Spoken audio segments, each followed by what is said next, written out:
I've followed her for somebody- years. I mean, I don't see any. Yeah, I've never seen any kind of mischievous activity from her. Yeah, Okay. we are streaming there on YouTube. So Twitch. Diecast is probably no. Diecast is crazy. Diecast will probably show up.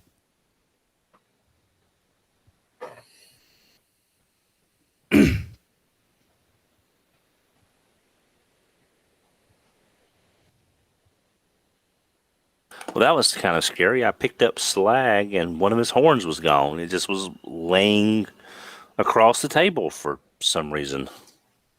Mm. Mine don't even seem to really want to come out, and I'm not going to force them.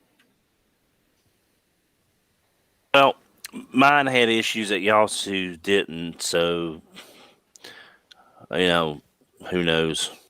My biggest issue with mine is its absence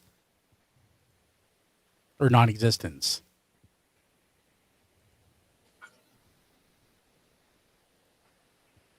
I want my G2 Ramjet to finally ship from BB, at least show up at BBTS, because I missed the pre-order on Bolts before I even knew it existed. Yeah, mine came from BBTS. So I've actually decided that I really love the Daniel and the Wheelie that come with the Dinobots. Really? Yeah, because whenever Hasbro goes, hey, whenever you're producing these, you got to, cut down this much parts count and this much plastic content. Those are things that can just go away. Did you see the third-party kit for the Wheelie, Matt? It basically gives them a transforming body, and you just insert. Yeah, it looks terrible. Yeah, it's very weird. I've also seen the toilet.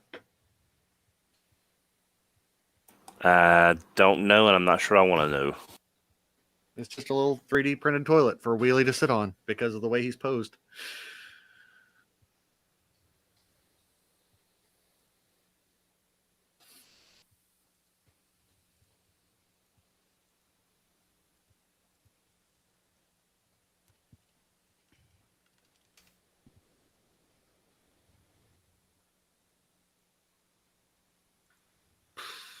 I haven't even looked at the show notes yet. How much stuff do we have to actually discuss? It's mostly updates to last week and some things that have popped up this week. Are you going to talk about the 800 X-Transbots pre-orders that went up this week? No, I mean diecast. Good. I give zero crap about. I don't care about any of that stuff at all. So no, I like their Stunticons. I will admit it's nice seeing Omnibots finally, getting the masterpiece style, because that's been kind of like a glaring, absence along with the battle chargers.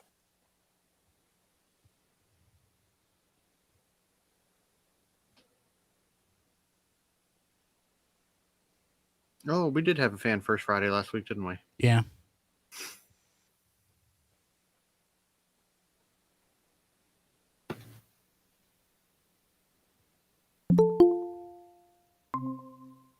Aren't you dead?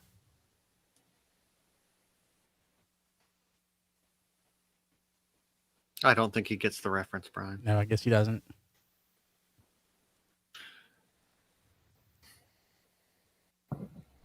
Today is Wrath Day or whatever it is. I saw that trending.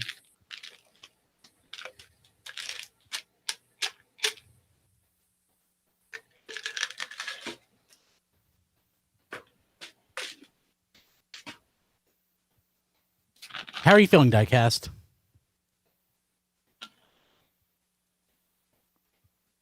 That good, huh? I should join the Discord. I don't think he can hear us.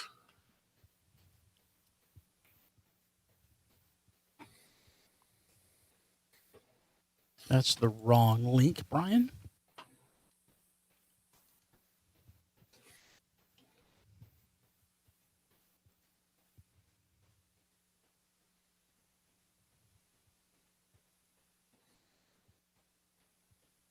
I will say on those extra transpots release, that Perceptor is really tempting because he looks good, and you get like the microbots and him in his actual microscope size, and a fair amount of accessories. I mean, that's a pretty good looking figure.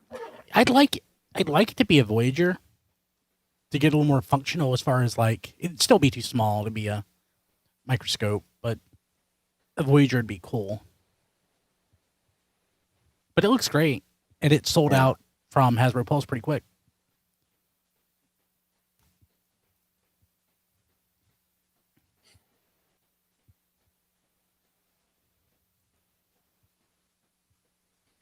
I'm just glad we got to see something. Yeah.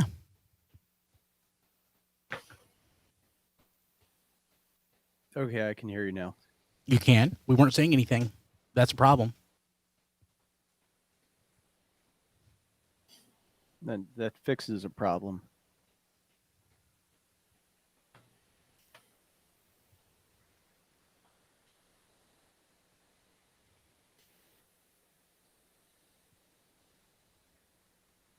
What?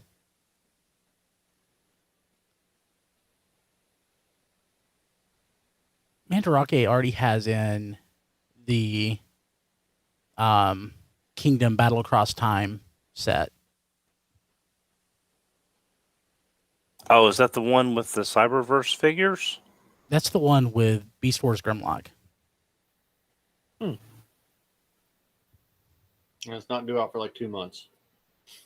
If it wasn't $120, I would get it. I can wait.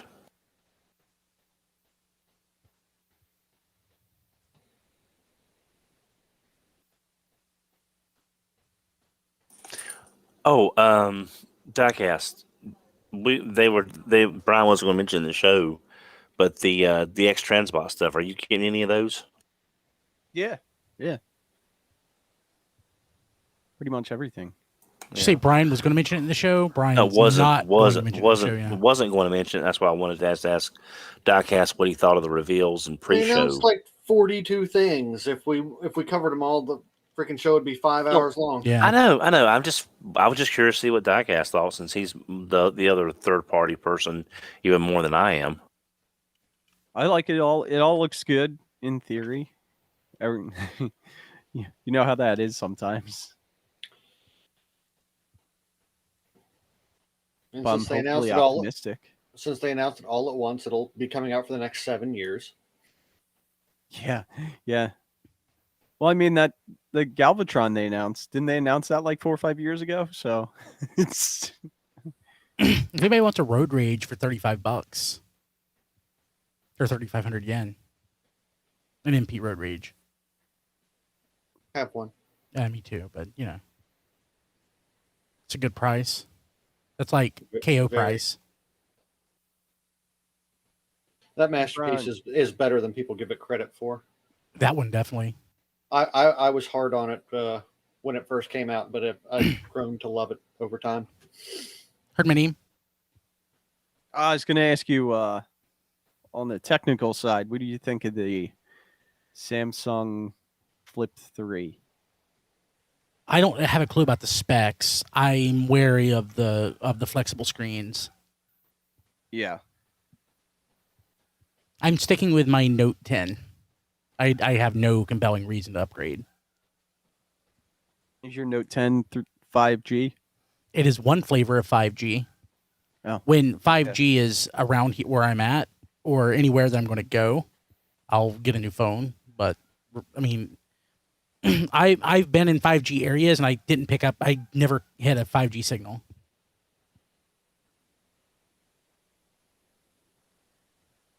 So yeah, I don't need it until I can get 5G. But it is a 5G phone. It's like one 5G antenna instead of like 3 or whatever I don't know a thing about 5G really. It's just so hard to upgrade because I have an Apple Watch, an Apple phone, Apple AirPods. Everything's Apple. I upgrade. I buy a new phone. It's upgraded. It's such a pain in the butt to upgrade. I thought Apple was easy. What makes it a pain in the butt? If you stay in Apple. I'm thinking about switching to an Android phone. Oh, you can use your Android. You can use your Apple Watch with an Android. No. Oh, yeah. There are ways to do it, but it's not by I default. thought it was native that they. No. It should be, but it's not.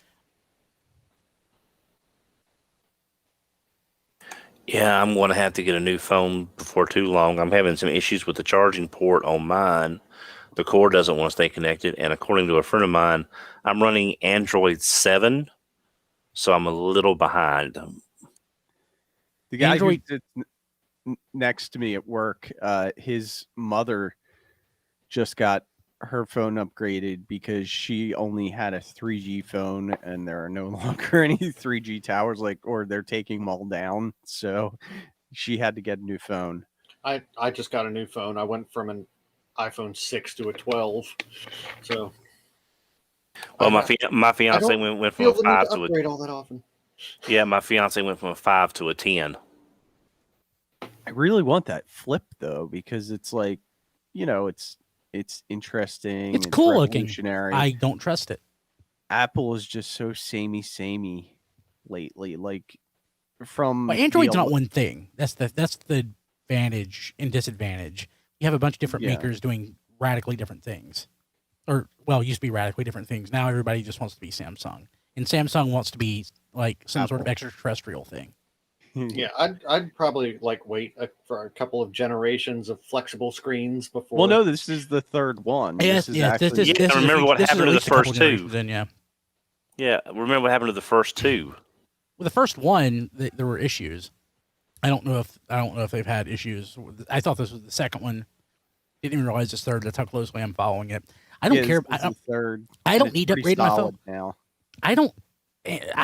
Since phones are fast enough now and Android is a perfectly solid OS, there's just never a compelling reason to upgrade. Well, when I went into the Verizon store to see if an actual LG charger was solve my connectivity problems on charging the battery, because I was having to use a generic charger, I didn't even know LG wasn't making phones anymore. So Cybertron Toy says he hits 5Gs every time back-to-back waves are released. I don't get... Oh, I guess that means never? I don't know. Manny Kara said every previous Wear OS watch has been trash for Android.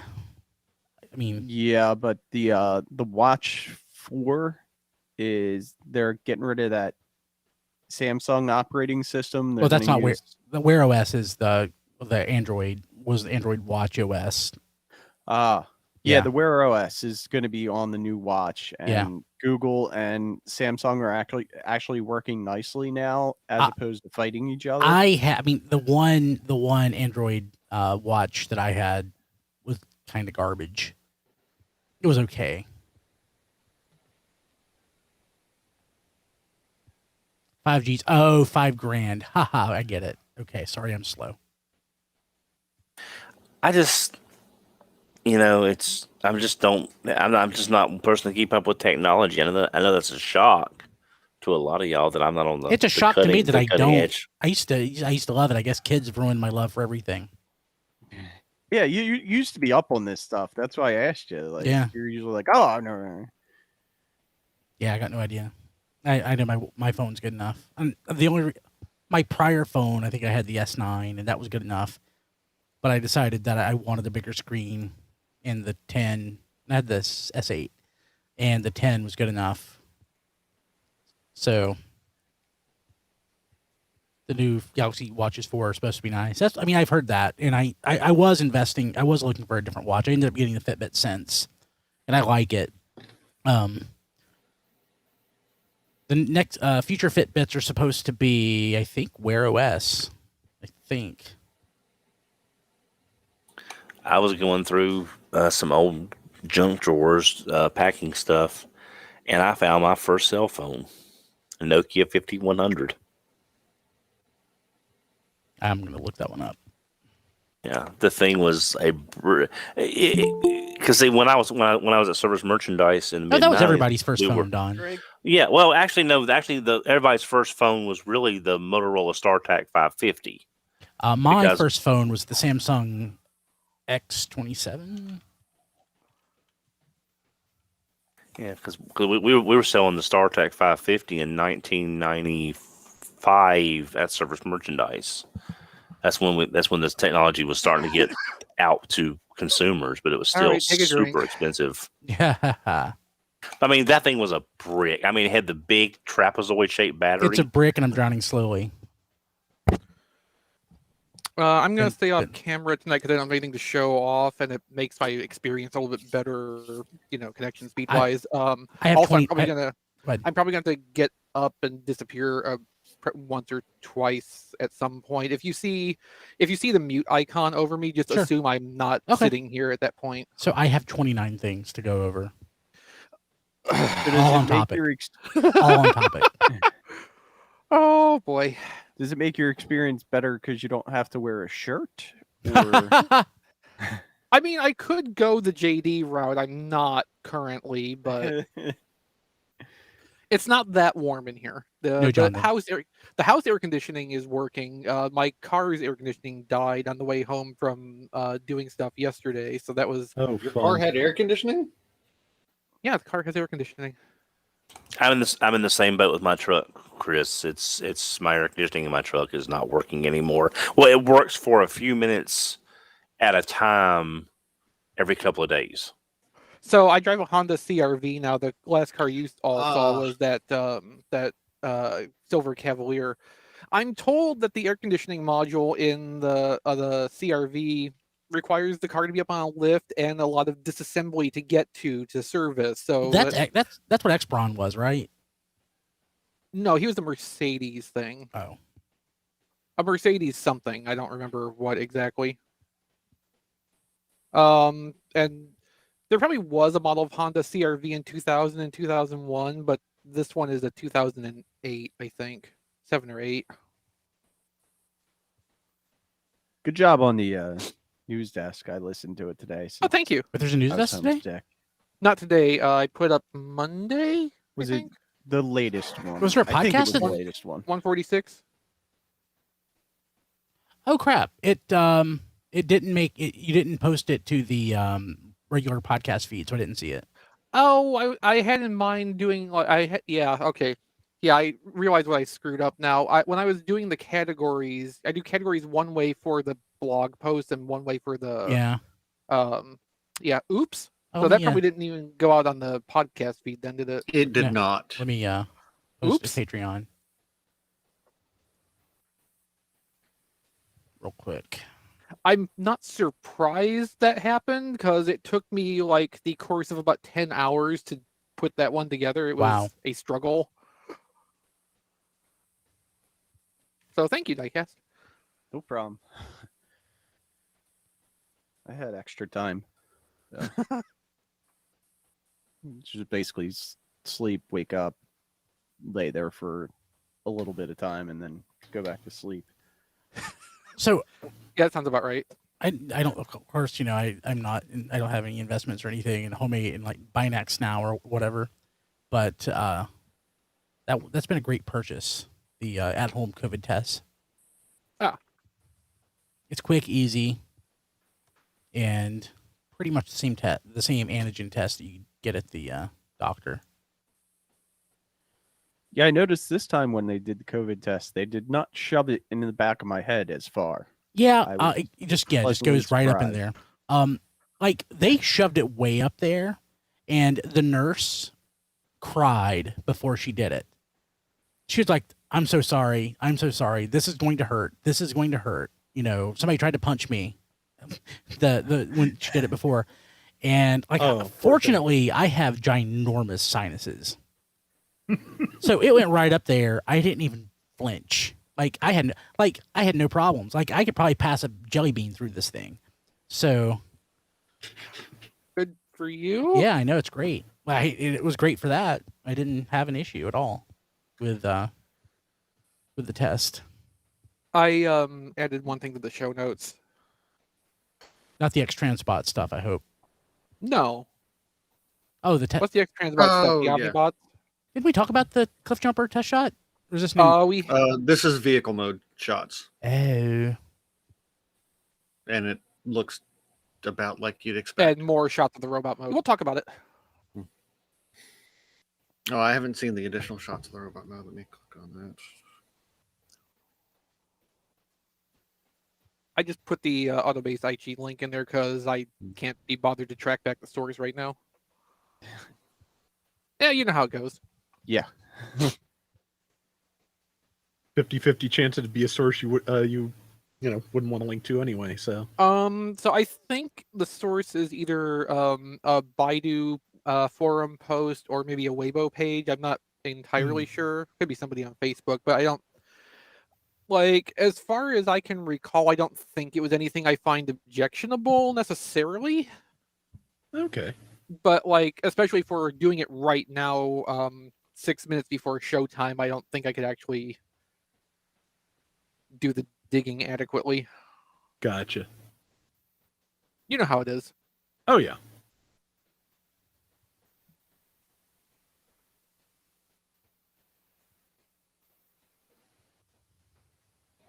Oh yeah, we can take that out of here.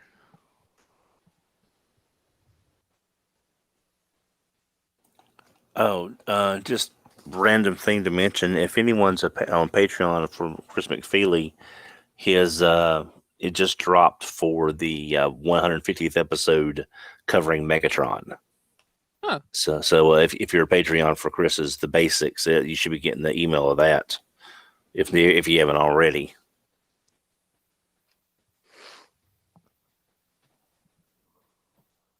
Oh, All Megatron or one in particular?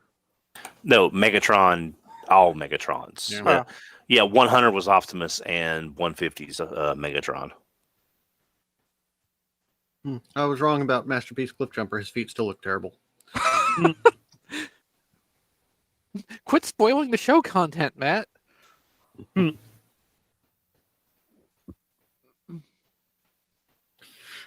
Might as well get through it now. Brian's got 29 things to talk about, so.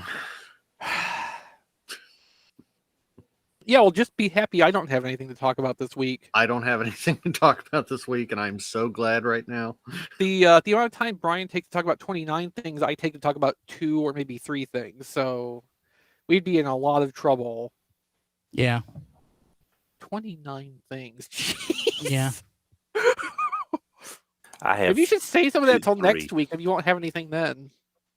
I do that sometimes, but some of them are clumpy, so I can just get through it really quickly. Clumpiness, the ideal way to describe anything, basically. Yeah. I was trying to go somewhere with that, but it didn't clump together correctly in my head.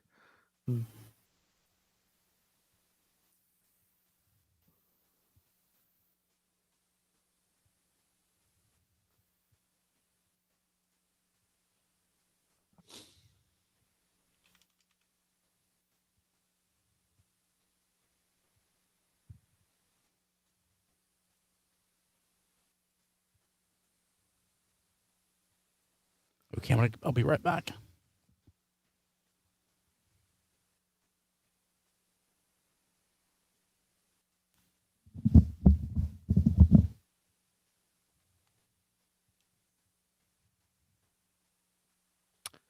Okay, so Brian goes away and then we lose Matt.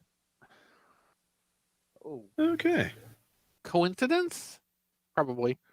We're quantumly entangled. I'll still be right back.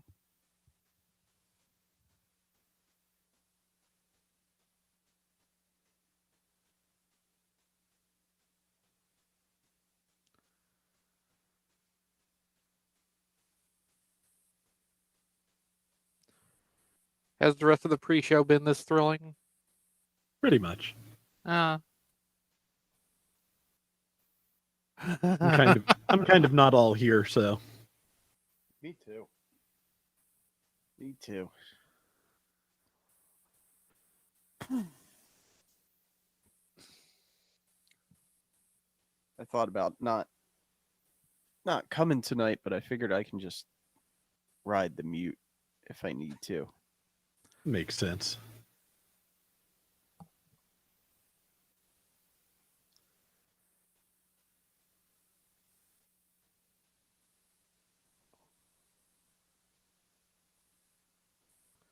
So Don, did you cancel your Vans Toys Perceptor for the X-Trans bots? I'm not getting either. I'm just getting the Hasbro version. I like the X-Trans bots, but I'll be honest, I really don't need like a great. I got my money going elsewhere right now. I'd rather get the Omni bots than the Perceptor. 30 things. I had a box I forgot to open. It's gonna be a long night. Nah, I'll get to it quickly. Mostly it's stuff people already have. And some of it's stuff I probably already have. It wouldn't be the first time. Actually, one thing is something I definitely already have, and after spending is it a force transmutate? No, it's something that if I had known that I had it, I would have saved quite a bit. But I'm gonna keep it. That'll be part of the discussion. Real quick, we'll start the show here in just a second. Well, hopefully Matt comes back. Yes. Or he figures he's already said his piece on Cliff Jumper and doesn't need to be here for any of the rest of it.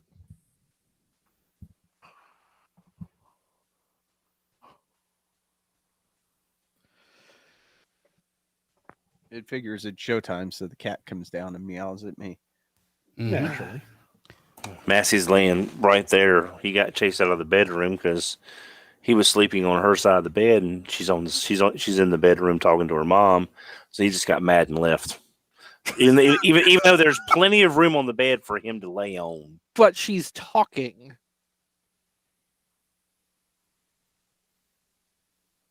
Ness How can Massey sleep peacefully when somebody's in the room in his space talking? Ness was saying that 27 of them are Sharkticons. Actually, total, I think now my number that I have pre-ordered is only like 7. That's better.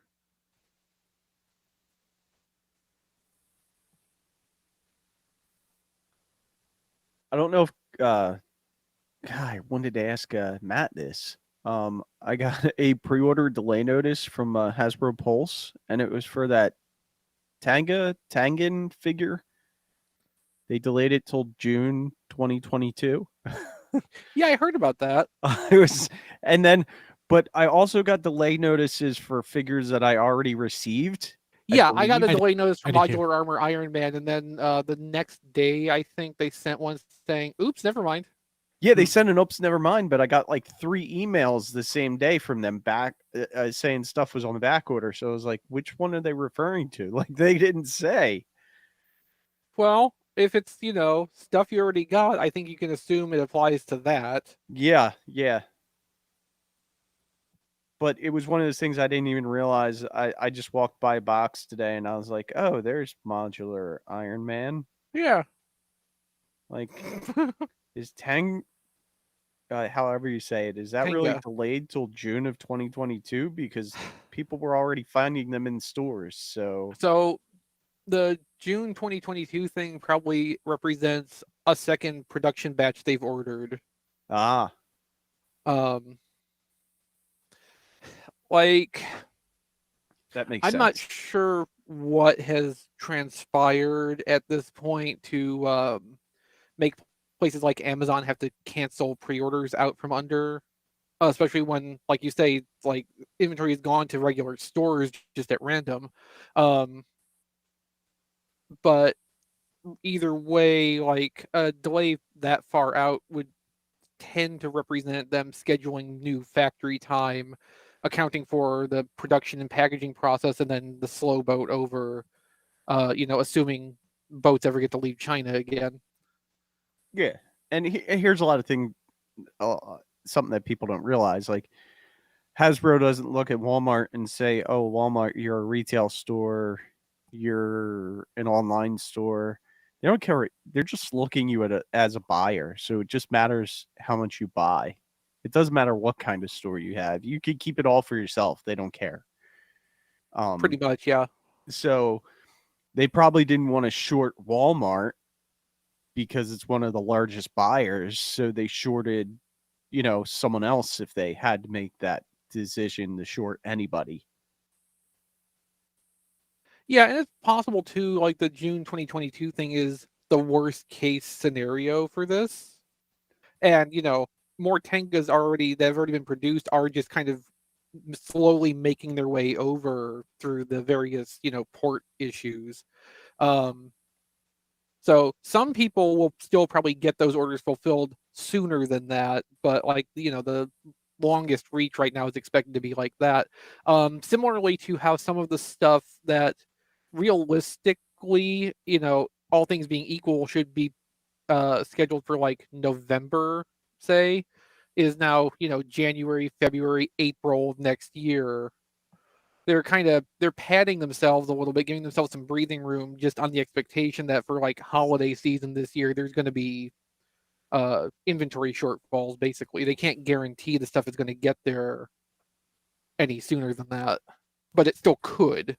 So, hey, so I'm assuming that Matt is trying to get back, but he's not here. Yeah, his internet may have just gone down. Let me text him. Yeah, power outage text him or something. Yeah, text him and see what he says, and he can rejoin us as much as John DeLuna does. Is John also not going to John be here is not going tonight? to be here. Yeah, It's busy season, I guess. That darn Anderson account.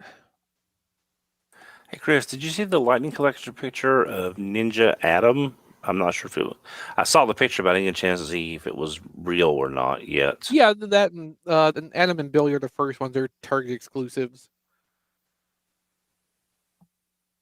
Which I'm sure Matt is thrilled about. I'm still thrilled. We still have nothing for Lightspeed and Mystic Force and Turbo. Honestly, I can do without Turbo if that, helps any. No, Don, that doesn't help any. any response? I think he's still texting. Oh, maybe he doesn't need a new phone. Maybe he needs one with a physical keyboard. Oh, I decried a virtual keyboard for so long, and I still love like a nice BlackBerry-esque keyboard, but I don't think I could go back at this point. There's something about the tactile clicky experience of a physical keyboard, yeah. Yeah. Is BlackBerry still making phones? I think they still make BlackBerry messaging service, maybe. Probably not. I don't think there are any BlackBerry phones being made anymore. So I had at various points I had one of these. Oh, I don't have my camera on. Hang on, No, I you can turn don't. my camera on for this. Is it a Pearl? No. So I had one of these with the slide out thing. I had one of those too. And then you saw this one. I came to BotCon 2012 with Yep. it. Matt said he's trying to get his internet to reconnect, but he said it doesn't look good. So okay, let's go ahead and start. Okay.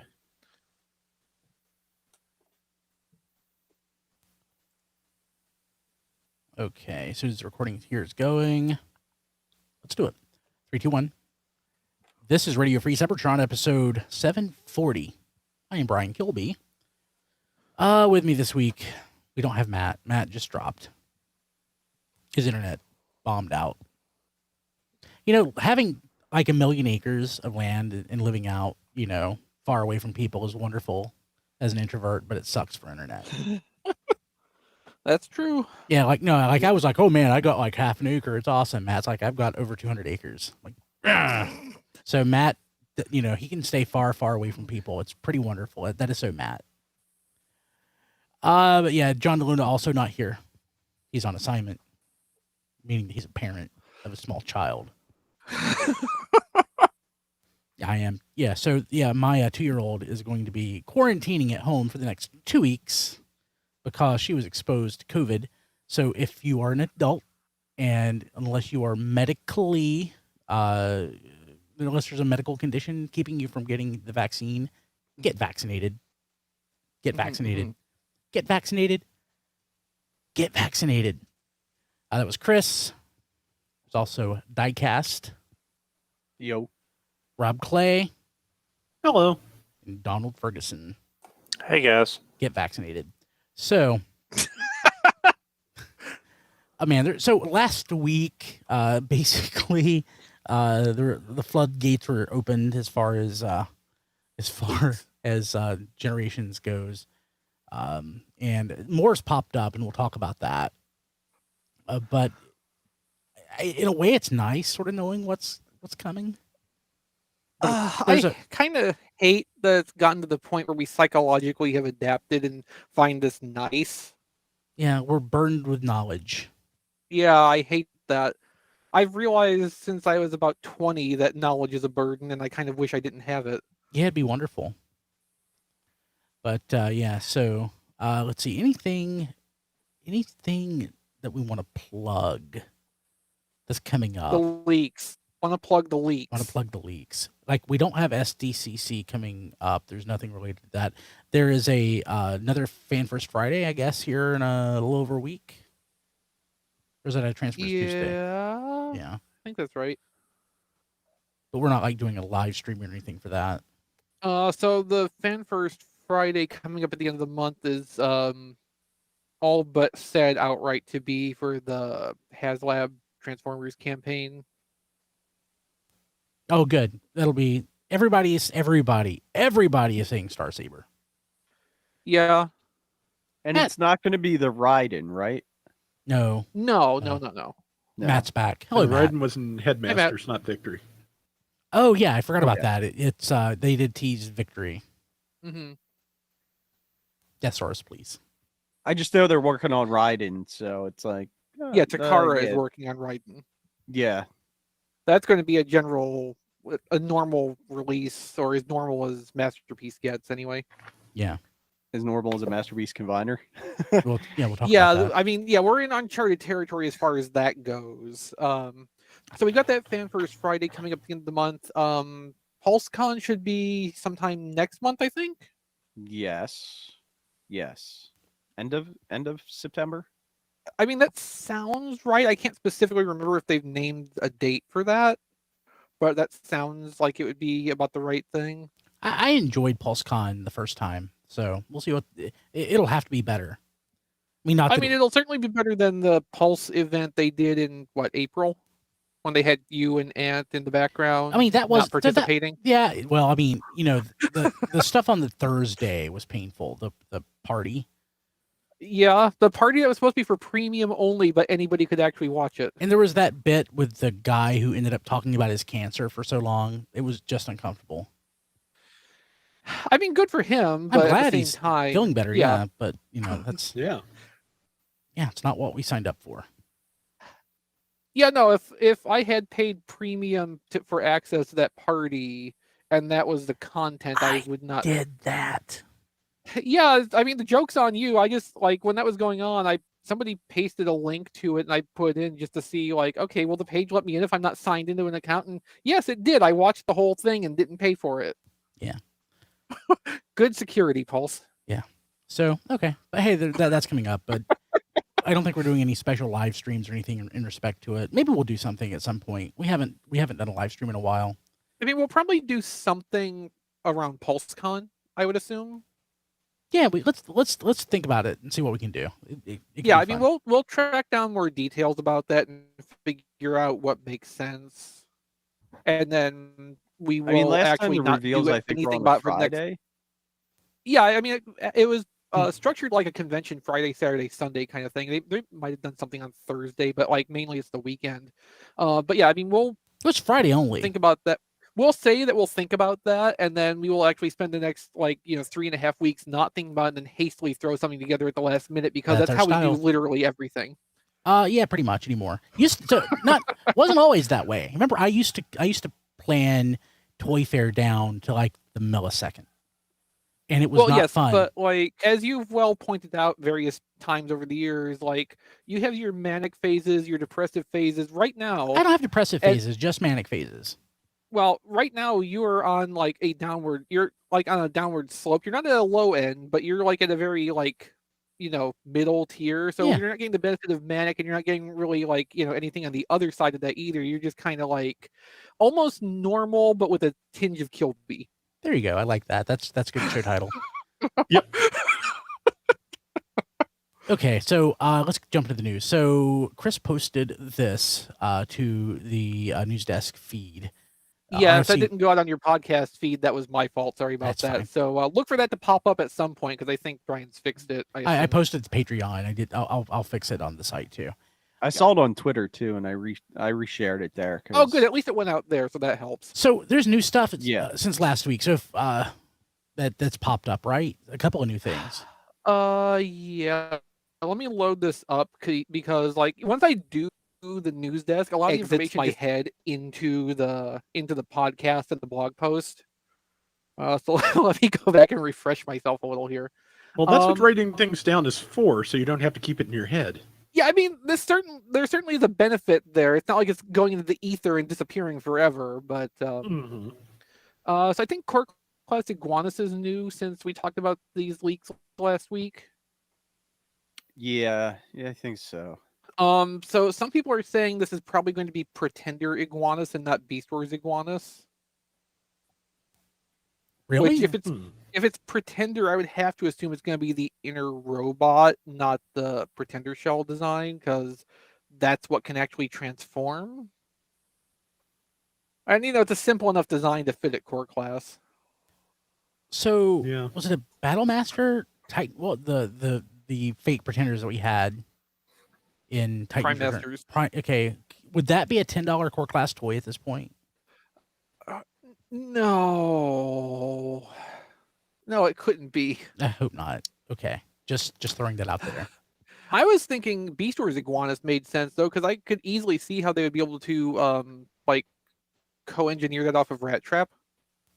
Oh yeah, I mean that's the Beast Wars way. Yeah, I mean Rat Trap and Iguanus didn't share engineering originally. Iguanus and Crocodile Megatron did, but it's in the same line of thought. Yeah, I mean they're so close. Yeah. The Core Class Optimus Prime and Soundwave on here. Are we just assuming they're repacks? Yeah, repacks. Yeah. Okay. I mean Soundwave that's really decent. So yeah, and Soundwave. I think Soundwave is going to already reship in Kingdom in the next wave. The next wave of Core Class in Kingdom is basically like the rerun wave. So it's going to have Soundwave, Optimus, Megatron, and Starscream in it, I believe. All getting another shot, because we certainly need more Core Class Starscreams on the shelf. Speaking of which, we're getting Skywarp next year. Which that makes me happy. I mean, and it makes sense. Of course, they're going to do the other Seekers off of that. And that mold is good, too. I don't know why nobody's buying it. It's a great mold. You're absolutely correct. It's the best Core Class mold that we have, I would say. I think Rat Trap's better. But I mean, Core Class Starscream's engineering is really impressive for what it is. There's nothing bad about that Core Class Seeker mold at all. It's Soundwave. I actually got the upgrade kit for.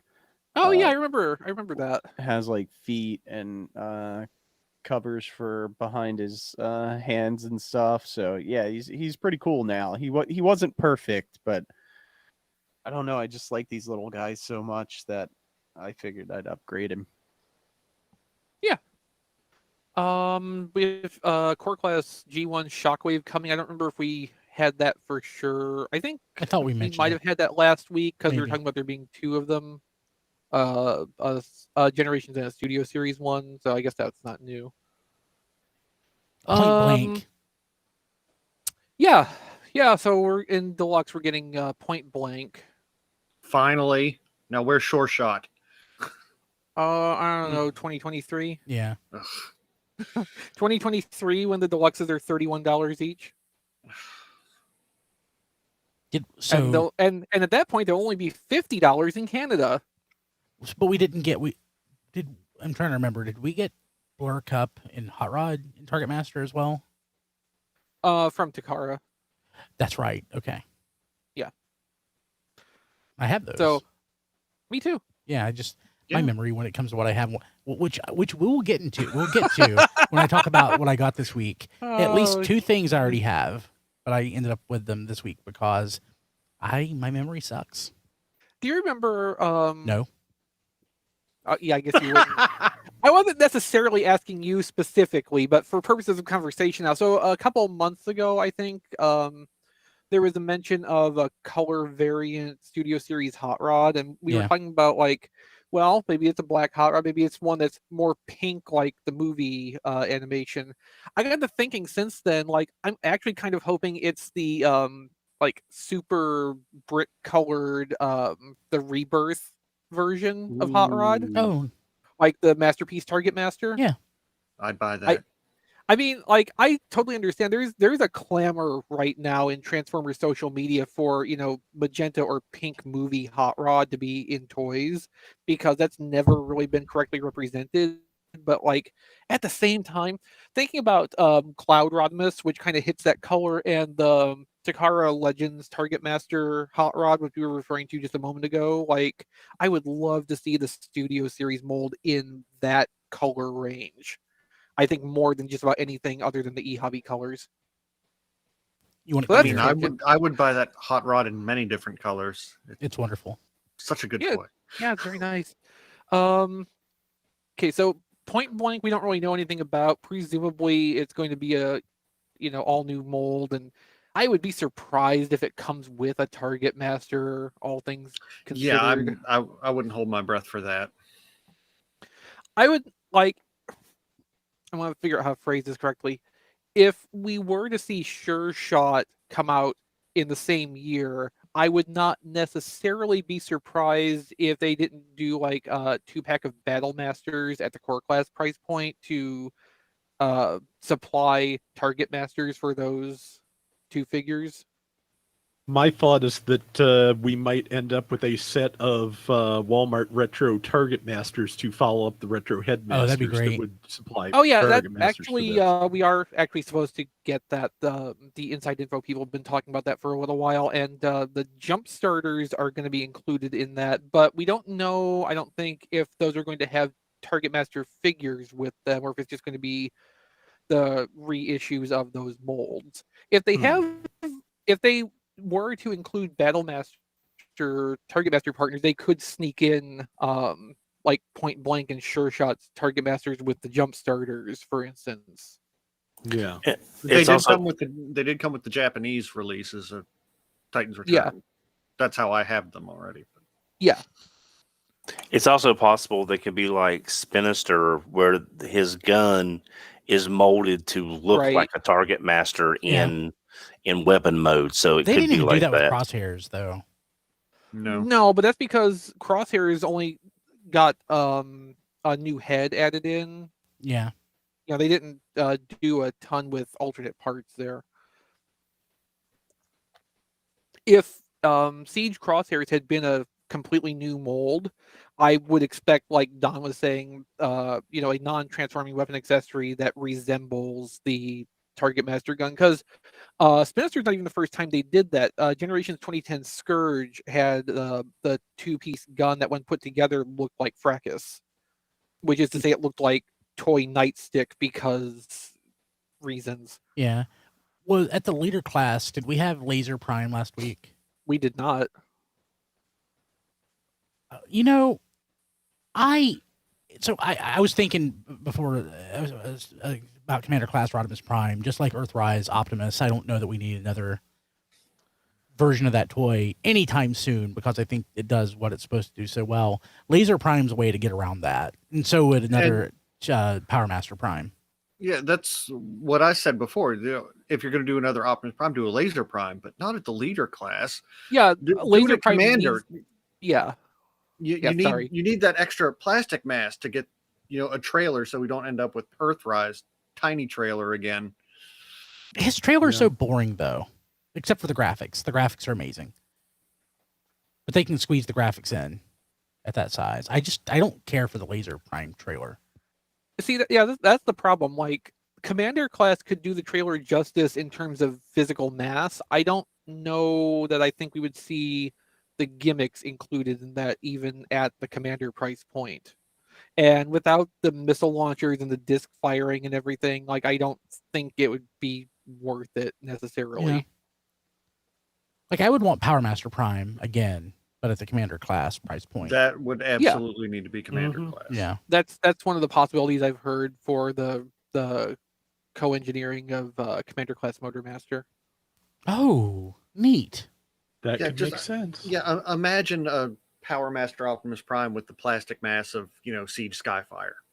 Oh. That would be wonderful. But how do we get the God Bomber to go with it? From Takara. Takara doesn't do original things anymore. That would be very simple, though. That God Bomber is effectively an accessory. Minimal engineering involved with that. Yeah, but it's supposed to be big enough, so it's going to take a lot of material. Yeah, I mean, commander class would be about the size of the original toy. And I think you'd be looking at leader class for a God Bomber to go with a commander class Power Master Optimus. commander. He's hollow mostly. There's not a lot to it. It's very simple and basic. Maybe. Yeah, I'm thinking in terms of how big Legends God Bomber was to fit a leader size toy. Maybe. It was roughly equal in volume, and I think if Hasbro had sold that God Bomber mold, they would have had to put it at the same price point as Power Master Optimus. That kids across America would hate that so much. Do you think kids across Japan hated the original God Bomber when it came out? Yes. What they might do is they might do the commander class Power Master Prime and then have a leader class God Bomber, because God Bomber just needs to become gauntlets, feet extensions, and wings. Yeah. To Chris's question about kids in Japan with God Bomber, so I'm very sensitive to Japanese G1 pricing. I look at that a lot. And one thing there's no shortage of is God Jinrai and God Bomber. I have a Super Jinrai set and a God Jinrai set Vintage, and I got them cheap. And when you look for stuff, they're all over the place. God Bomber is super inexpensive. Nobody wants it. Yeah, there's no nostalgia for it. So with that being said, maybe they just wouldn't do it. Maybe there's no reason to ever make another God Bomber. They tried with the Titans Return stuff. Yeah. How successful that was, I don't know. Yeah. There's a lot of things on this list. Like, I'm really excited to see Wild Rider, Dead End, Drag Strip, and Breakdown, because we all know they can be done better. But then there's other things on this list, like Bulkhead at a Voyager class. And like, with today's that's pretty small price for everything, that's when I know, it's going back 10 years, but that's a great figure, especially if you have the that first edition Bulkhead. Yeah, it's so nice. I know it'll probably be Prime, but my Bulkhead, of course, is animated. On Wednesdays and Sundays, I think the Transformerland newsletter goes out when they post new stuff in their store. I looked at it today, and they had a bunch of Mitten Box animated stuff, and Bulkhead was one of them. And I just basically stared at it and how beautiful it was, and considered getting it. But I don't, those boxes don't stack well. Boxes for me, for the most part, live in bins, so it's a regular. I displaying it wouldn't be that easy because I tend to stack boxes that I display. But I love that toy. I really do. Yeah, I hate to bring this up, but I don't want it to be this, but it could be Energon Bulkhead, because it's the name. And I forgot about Energon Bulkhead. Yeah, so I'm just saying it would kind of be like one of those. Here's the name, and everybody's expecting one of the two Bulkheads, and then Energon Bulkhead just sort of flies under the radar, and there he is in stores. Well, that's what helicopters are good for. Yeah, I completely didn't even think about it. He's so close to Springer, though. Do you think there would be, confusion amongst? Well, it's been a while since we got a Springer, so Yeah. they could actually do him, and then Yeah, maybe it's been they a whole year. Well, Oh yeah, it has. yeah, well, that's right. I forgot about Siege. I was thinking Generation Springer. I forgot about Siege. Springer. There's so many toys coming out. It's easy to lose track. Oh, well, there you go. So this Voyager bulkhead obviously is just going to be a Siege Springer retool as Energon bulkhead. No, Combiner Wars Silverbolt. Yeah. Well, that's where the engineering started out, but let's see here. I'm still trying to figure out a way to link together Combiner Wars Silverbolt to G2 Smokescreen, because then you'd be able to relate literally every Transformers toy to one engineering origin point. Probably half of our audience is not having a clue what we're talking about here. I'm just looking at first edition bulkheads. I don't know that I have it, and I definitely don't have it in the box. I really like the look of it. Well, then you should buy it. What you could buy instead, though, is Transformers Cloud Brawn. I have that. He's really good. He's really dumb. It's first edition bulkhead with a stupid little brawn head on top. But it's a good mold. Even I wouldn't buy that. Well, okay, so like good mold. So Cloud Brawn was going to be GDO Brawn from the China originated Generations exclusives. They canceled it. Yeah, they canceled that. It never came out in GDO. And then when Takara was putting Cloud together out of just like, what can we take and not do any mold changes to and just put new colors on, they dug that out because it never got used. And so it actually did end up seeing the light of day. And it's just like, there's a reason. There's a reason you didn't do this the first time. Cloud was so weird. Yeah. Yeah.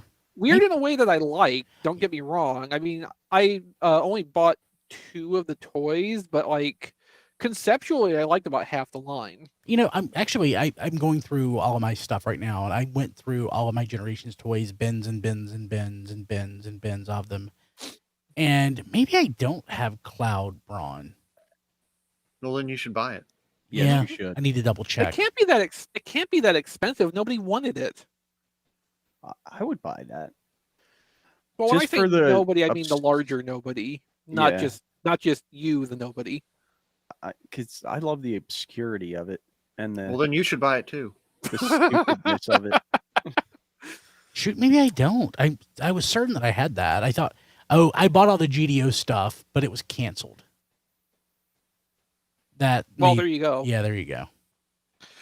Anyway, no, like 99% of this bulkhead is Prime bulkhead because back up in Deluxe we had a listing for RC drop, which is supposed to be Prime RC. Like, it seems like one of the things they're plumbing a little bit more deeply for next year's Generations outside of G1 is Transformers Prime stuff, which kind of goes along with bringing Transformers Prime stuff in RED now and in the subsequent waves. We had the reissues of Breakdown and the Jet Viacon. Transformers Prime hit an anniversary and they're kind of just like leaning into that for the moment. Wait. They say people are clamoring for Transformers Prime. Are they sure they're just not listening to Eric?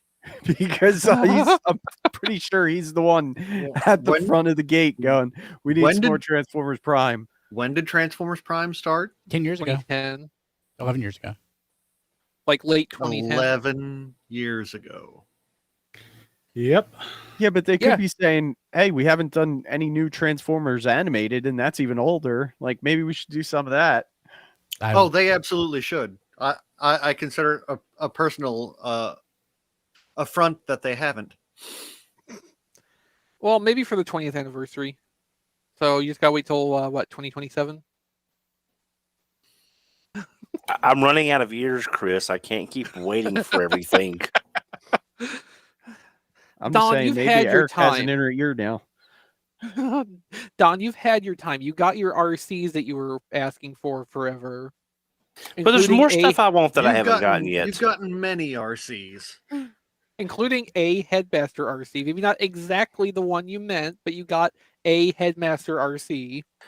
I never thought I was to the point where the RCs were shelf. There'd be so many RCs that are shelf forming. There's like 9 at my Walmart. Well, that's not there's because another one in next year's assortment, which we were supposed to still be talking about. the only reason Yeah, that but one's that's a shelf Transformers warming Prime is one. because it's a bad toy.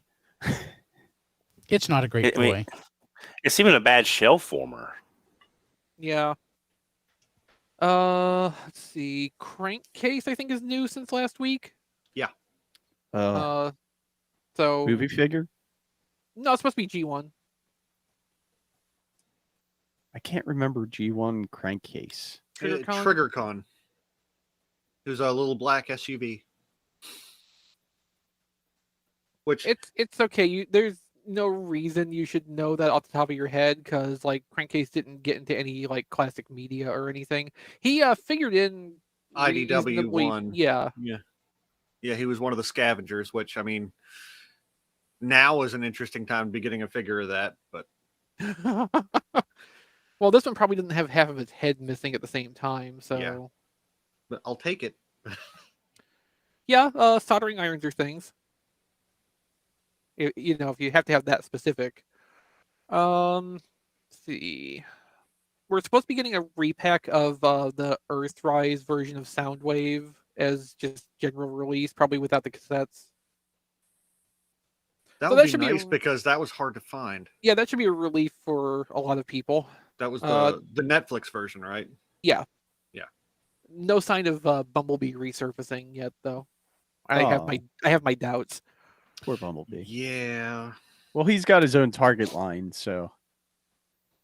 Which also oddly does not have the Volkswagen version. So, and then I think the last thing new for sure is Leader Blitzwing for next year. Yeah, that's confusing. Why? Because it's leader class? Yeah. So was Astro Train. Yep. Yeah, but what can they do with Blitzwing? I mean, Astro Train had that little extra He's a cargo tank. They can make him chunky. He's a tank Yep. in a jet. Yeah. They can absolutely make that leader class. Yeah. I actually forgot Astro Train was leader class. I forgot about that the coal tender. Yeah. because he's really a Voyager size figure with an accessory piece. Yeah, but it needed the leader budget for the triple changer engineering to work. I agree. I agree with okay. that. Yeah, so Blitzwing will be the same way. They could just fit that extra mass into the tank or jet mode. Yeah. Yeah, either way, the triple changers to be done right need what leader brings to the budget, and it will just benefit in a little bit extra mass to play with around that. I hope it's a good Blitzwing. I need a good Blitzwing. Well, if it is, it'll be the first since animated. Yeah. So then we have something that I don't remember if this appeared by name in the target data mining, but it came up from sources that are generally considered trustworthy, the Titan for next year. It's going to be Metroplex. Yeah. Cybertron Metroplex. The weird crane one. Yeah, the bucket wheel excavator. Yeah. Huh? The Metroplex from Transformers Cybertron. Yeah. For the Unicron trilogy Metroplex diecast. Why would they do that? Because he's big. Yeah. Yeah. And they have to keep the trademark on the name. Well, it looks like I'm going to say. There's other ways to keep the trademark on the Metroplex name. Yeah. I hope that's not right. It's not what I want at all. Why not a Primus? We have the Unicron. That'll be a HasLab. Yep. God, I hope not. I mean, so I gave that some thought already. Actually, one problem you would have is that making a convincing sphere, even using Titan budget, you'd end up with something pretty small. Like one reason Unicron had to be HasLab and expensive and big as it is was to get big planet mode. Also, I'm kind of fearful that if they tried to do another planet, it would be a HasLab Unicron style massive panel former, and by definition, then no fun. I mean, how many people do we know that have HasLab Unicron and have yet to transform it even once? Me. I think John DeLuna did finally eventually devote a weekend to transforming his Unicron, but he regretted it. Yeah, I think he's gone back and forth in transformation now, if I remember. That's why he had to devote a whole weekend. Yeah. Hey, everyone should take a drink. I've just made a couple purchases during the show. Thank you. Thank you. I am a little thirsty. I will divulge what in our internal chat, but I will leave it as a mystery for the show. Boy. But yeah, so the Titan class pool is, getting a little bit low if they're sticking with G1 characters. Basically, the only option they had to make up this last one. Like they literally had to make something up to release. So yeah, and otherwise they half made up something. They made up a robot mode for something they wanted to do that was established. So I mean, which I was fine with it. Well, yeah, I'm not complaining about that. Correct. But like short of redoing G1 Metroplex, which I think is not a terrible idea, giving us it's a great idea. Actual G1 Metroplex, branching out into the other legs of generations is kind of all they have left to go for here. And Cybertron Metroplex is a character in fiction who is giant, and unlike a lot of the Titans we've had already, the Titan will scale directly with the regular figures, basically. So like if you have the Siege, Galaxy Force, Optimus Prime, that would work out about right scale-wise with a Titan-sized Cybertron Metroplex. And I mean, the Unicron trilogy was nearly 20 years ago at this point. So the kids who enjoyed that show are now having disposable income. So Hasbro's going to start to skew a little lower. Dip their toes into that nobody has disposable income. Well, yeah. Well, they're doing it wrong, because if you wanted to pick a toy from that era, it should have been Tidal Wave. That should be the first one they go to. I'm not denying that. Tidal Wave could fit in Commander class and be satisfying. Yes. I would love him as a Titan. Titan would be wonderful with the 3 separate vehicle components. Yeah. And again, I think they could do that at Commander class, and personally I think I'd enjoy it better at a more handleable size like Commander class. No, I'd want them to go Titan with that. But yeah, give the younger generation a chance to get some updates of some of the stuff they want, and that will give me a chance to save some money at the same time. Yeah. Anyway, I think that brings us up to date with what's developed since the last time we talked about this. We do have a deluxe Energon monster listing. I don't remember if that was in place last time, but again, that just kind of cements my feeling that like Energon monsters may be the fossilizers of next year. Yeah, that makes sense. Yeah, I agree with that. So that's a separate listing from the core class one that turned up last week? Yes. Okay. The listings are data mined from Target, so they had prices attached to them. So there was a $9.99 Energon monster and a $22.99 Energon monster. Gotcha. I think it would be great if they're just pretenders that fit Energon cubes inside of them. Yeah. Hey, so trying to use different sources for news, and especially folks that we like. That's there are people that we don't like, but so there's people I don't like. Oh, there's plenty of people I don't like. But this next item is pulling the news from bwtf.com, which is Ben's website. Yeah, Ben's really good about keeping up with like various levels of Cyberverse news. Yeah, and I honestly really love this. There's a Cyberverse hot rod that I don't care about. But a Cyberverse Volcanicus, and this is the ultimate class. Man, it actually looks pretty sweet. Let me pull it up. Yeah, I think this is supposed to be an all-in-one representation of the Dinobot combiner from Dinobots Unite. Yeah, it's pretty awesome, and it transforms into it looks kind of like Six Shots wolf mode, to be honest. Yeah, it kind of does. Yeah. But where I was going with that, it's supposed to be a representation of the Dinobot combiner, but there's not really like attributes of the other Dinobots No. in the design. So like this kind of just works as an all-in-one thing by itself if you want to look at it that way. Yeah, my Cyberverse buying is pretty limited, but I like this. I mean, it has some dinosaur head kneecaps and some wings. Well, it's fine. It's fine. It's just that's just decoration. Yeah, Volcanicus is who the Dinobots summon with their power rings. Okay. Bad Dawn. Well, Headmaster Don out here making Captain Planet references in 2021. Yeah. It's also what SWAT cats. Don also loves the SWAT cats. Yeah, similar vintage. Yeah. Okay. Let's see here. But that's pretty sweet. I wanted to mention that. It's also from Ben's site. So Friday was Fan First Friday. All the leaks over the weekend seriously made me completely forget Fan First Friday actually happened. Yeah. So I think I didn't remember until yesterday that there was a Fan First Friday before all these leaks happened. So a couple interesting notes. One, Lear classes going forward will have a no window, just like Commander class.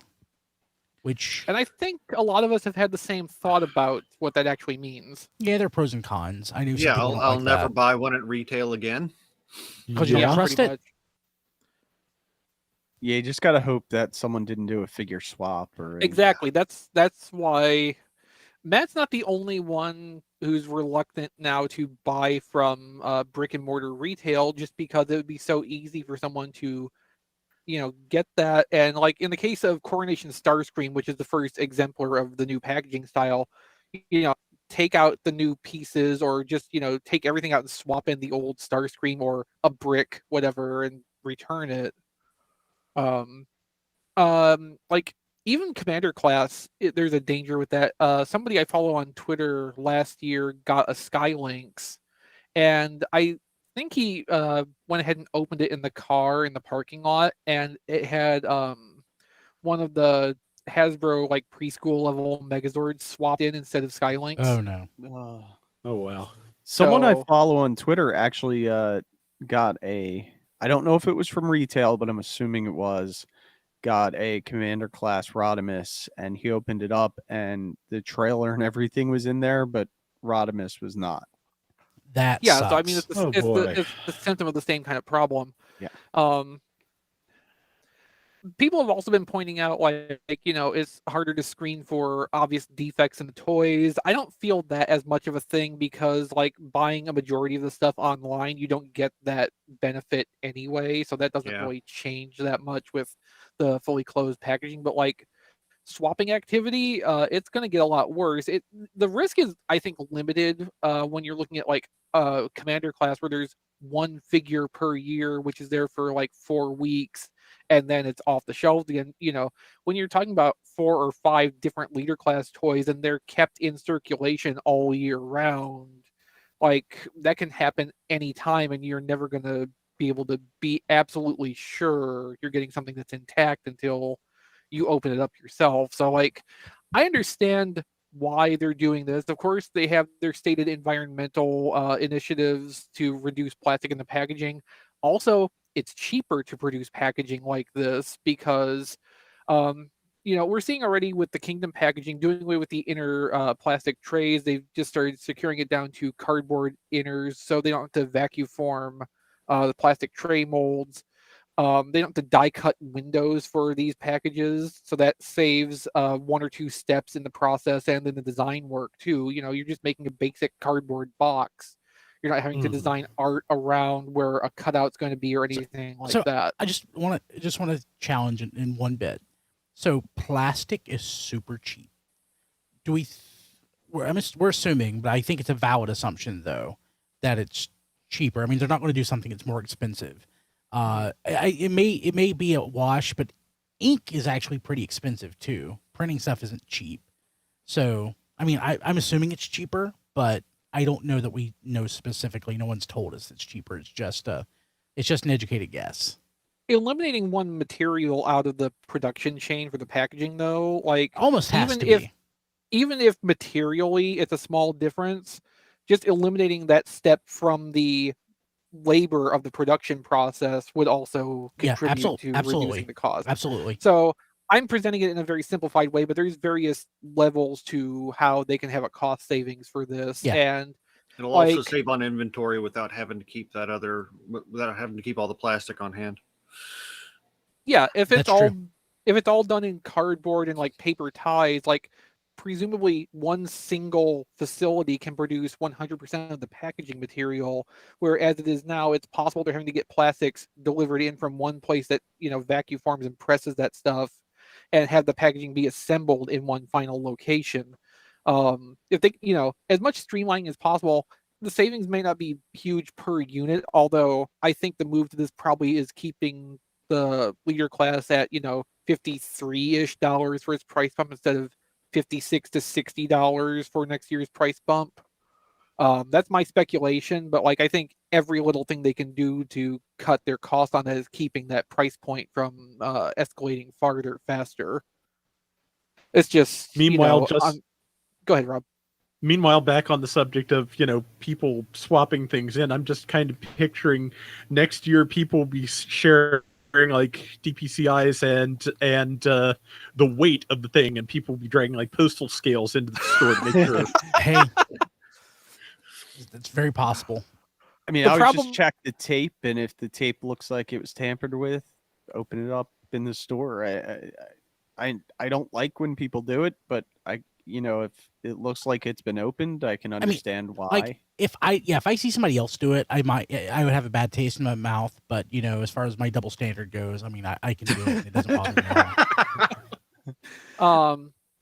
So you make a good point about looking at the tape, because duplicating factory tape is not a simple thing. It's a different width than most Scotch tape you can buy in the store, for instance. Unless they change the total structural design of the Studio Series packaging, though, Studio Series packaging can be opened without disturbing the tape. The flaps on the bottom can be opened. They're not taped shut. You can open those, slide the contents out, and reclose those flaps, and it does not leave any visible trace on the outside. Oh, geez.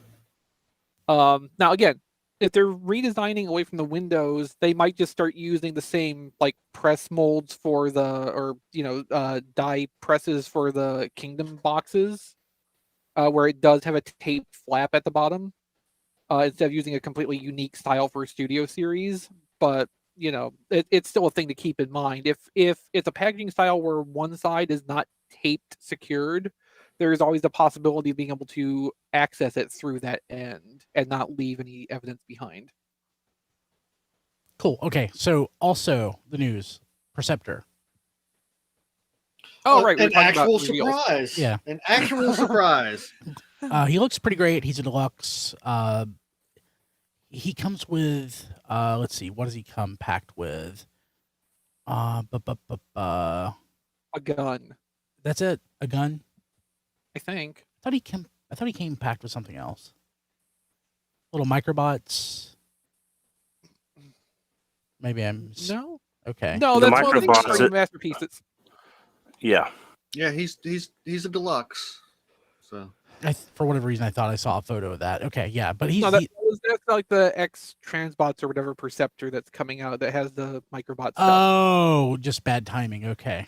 Yeah, pretty much. Yeah, okay, but he looks pretty great. he looks great. I'm excited for that one, and I'm glad that Hasbro, the people who actually the design team actually got a chance to show off something first. I'm happy for them. And all they had to do was jump forward 6 months down the product line to get ahead of it. Yeah, actually, it's a good point. So on the stream, the physical model that they showed off for this was actually still what they call an engineering pilot, the gray stage prototype test shot. That's how early they still are in the development of this. All the molds are cast and committed. So there's not going to be actual meaningful changes to the toys. At this point, they're in the, tweak and adjust stage. But it is still well far ahead of the point where samples could be walked out of the factory, let's say. So they've had to go to that length to make sure they have something on the stream that nobody else has gotten their hands on yet. The Coronation Starscream they showed also had test shot random color parts on it too, for basically the same reasons. I don't know that I needed the throne with Starscream, but I mean, I can use it for something. Yeah, I mean, I'm fine with that. I turned the Cybertron Defense Scattershot mold in the Drop Shot Deco into a chair because Straxus needed someplace to sit. So like I'm fine with the idea of just, having extra Transformer furniture around. I mean, I mentioned this on Twitter, but to me it's pretty obvious everyone's going to be using that throne for Galvatron because you'll have Galvatron, Scourge, and Cyclonus, and it'll work. Yeah, it would probably work. I think it might be a little bit of a tight fit on Galvatron since he's bigger than the Voyager. It seems to particularly be scaled around Voyager-sized figures. Yeah, but even Starscream just kind of hovers over the chair. He doesn't really sit in it. Yeah, that's just because of the way the toy is designed too, though. Yeah. But they specifically mentioned this is the command chair from the Nemesis. So it comes with Starscream. I think the intent is kind of like you're going to put your Megatron in there ultimately. Yeah. Because even the presenter, I can't remember his name off the top of my head. Is it Evan? Yeah, I believe so. Yeah, I believe so. When he was handling the stuff off camera, he mentioned that he knocked Megatron on the floor. So I think the intent was he was going to have Megatron shown there, but then it got knocked out of reach and that had to be abandoned. So he put Perceptor in the chair instead, which was comically oversized. Yeah. And then he put an extra Starscream cape on Perceptor, which I kind of dug that. Yeah, they need more practice, with this whole video thing. I can be talking and doing. They're getting better at it. They are getting better. Yeah, I even observed that on Twitter. Evan, the first couple times he appeared, seemed very tense and uncomfortable with being on camera and presenting. Yeah. But he has gotten so much better over the last several months. Oh, they're great. I'm just joking about how doing this now on video for 10 years, I can change a diaper while recording this, and I probably have at some point. So I wouldn't be surprised. Yeah. So Starscream has a little bit of remolding. The head is supposed to be new, like a modified face. And the closed fists have been replaced with hinged opening fingers. Not as impressive as the ones on Rodimus Prime, but a little bit more expressive. Unfortunately, it's Coronation Starscream, but he doesn't seem to have the anguished "ow, I'm dying" face from the movie. Or the confused, "Who are you? Are you Megatron?" face. Yeah. He's just happy. Yeah. It's his day, but he's enjoying it. His 15 minutes. Maybe they'll do the dying one as an exclusive with screamy face, because that need to be different. Alternate reality Coronation Starscream. Oh yeah, that I would hate that I would have to buy that. I didn't feel a need to buy Dead Optimus Prime, but I would totally have to get screaming, dying Starscream. I bought Dead Optimus Prime, and I do not regret it at all. Yeah, same thing. That's fine. Do you remember? I think it was a conversation on Twitter. We were going to replace what we got this week with what we skipped this week. Alternate universe Optimus Prime is one of those things. I'm happy that I could say I skipped that this week. I have 2 of them, and I probably got some Amazon affiliate money from your purchases. Did. So thank you. I got the second one for the Toy Hacks Dark Awakening set, which kind of worked, kind of don't, but it's good enough. Hey, and we got a sweep. Yeah, I mean we had seen that before in semi-abstract. So the colors are apparently a little bit different on this than on Scourge. It seems to be a little bit more toy leaning than media. And they didn't. And it was Evan didn't encourage us to swap out the hands if we wanted to. Yes, correct. He could not tell us to take apart our toys and swap the hands. A very intentional and purposeful message. Is that you can't turn the submarine upside down? Yes, pretty much. Yes, exactly legally so. Not turn the submarine upside down, or the spaceship, or what have you. No, just on Starscream, I'm kind of disappointed they called it Coronation Starscream and not Bad Comedy Starscream. Yeah. Okay. Hey, so let's move on. We talked about this last week or the week before, but now we have new photos. Are we still calling this a possible test shot for Masterpiece Cliffjumper? Do we know that? I mean, I think it's pretty clearly it. You know, it's not through any like known source, however you want to, interpret that. Yeah. But like, it certainly seems like this is the real deal. Do we feel any better about it after seeing the vehicle mode? Well, Don's shaking his head. I like the vehicle mode. I do too. I mean, I prefer this approach to it than them trying to do a realistic Porsche, because like a lot of the third party tries at a Masterpiece version of Cliffjumper went for a realistically proportioned vehicle.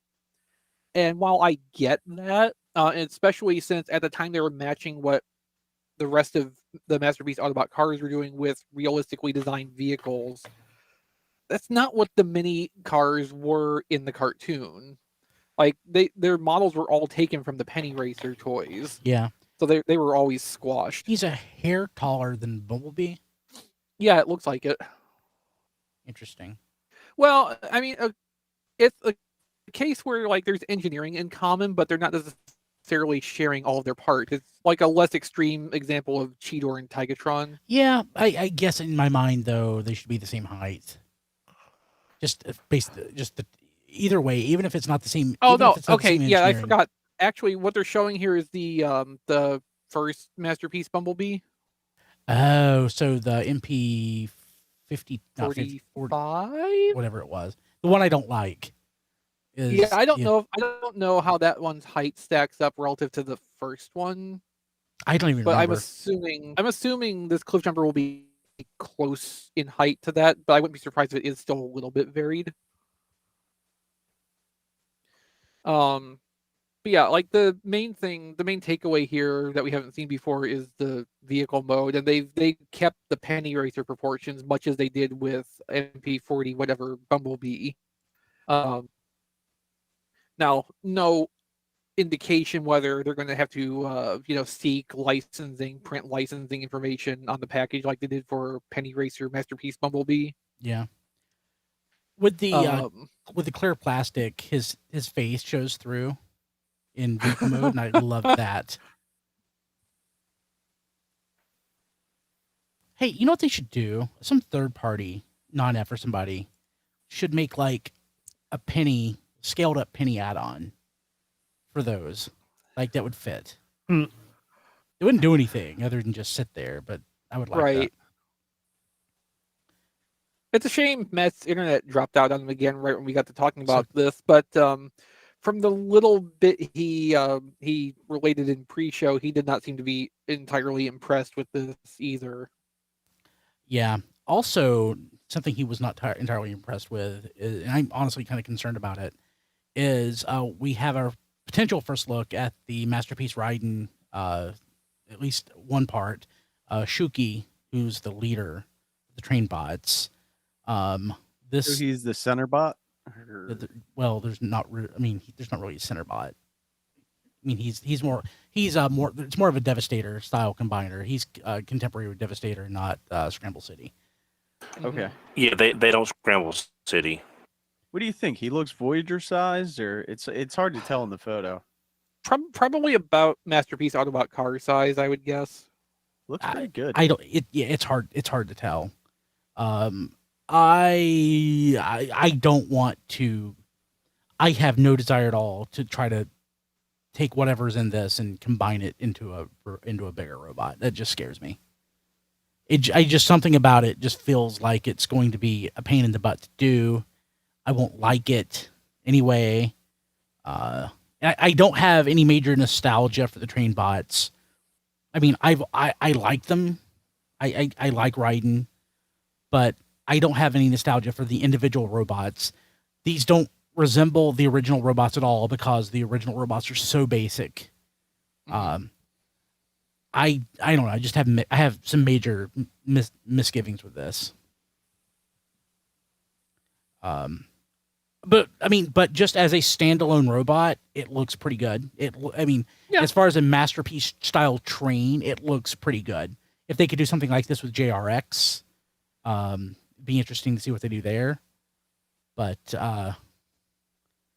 yeah, there's just something about it. Just I'm slightly uncomfortable with it.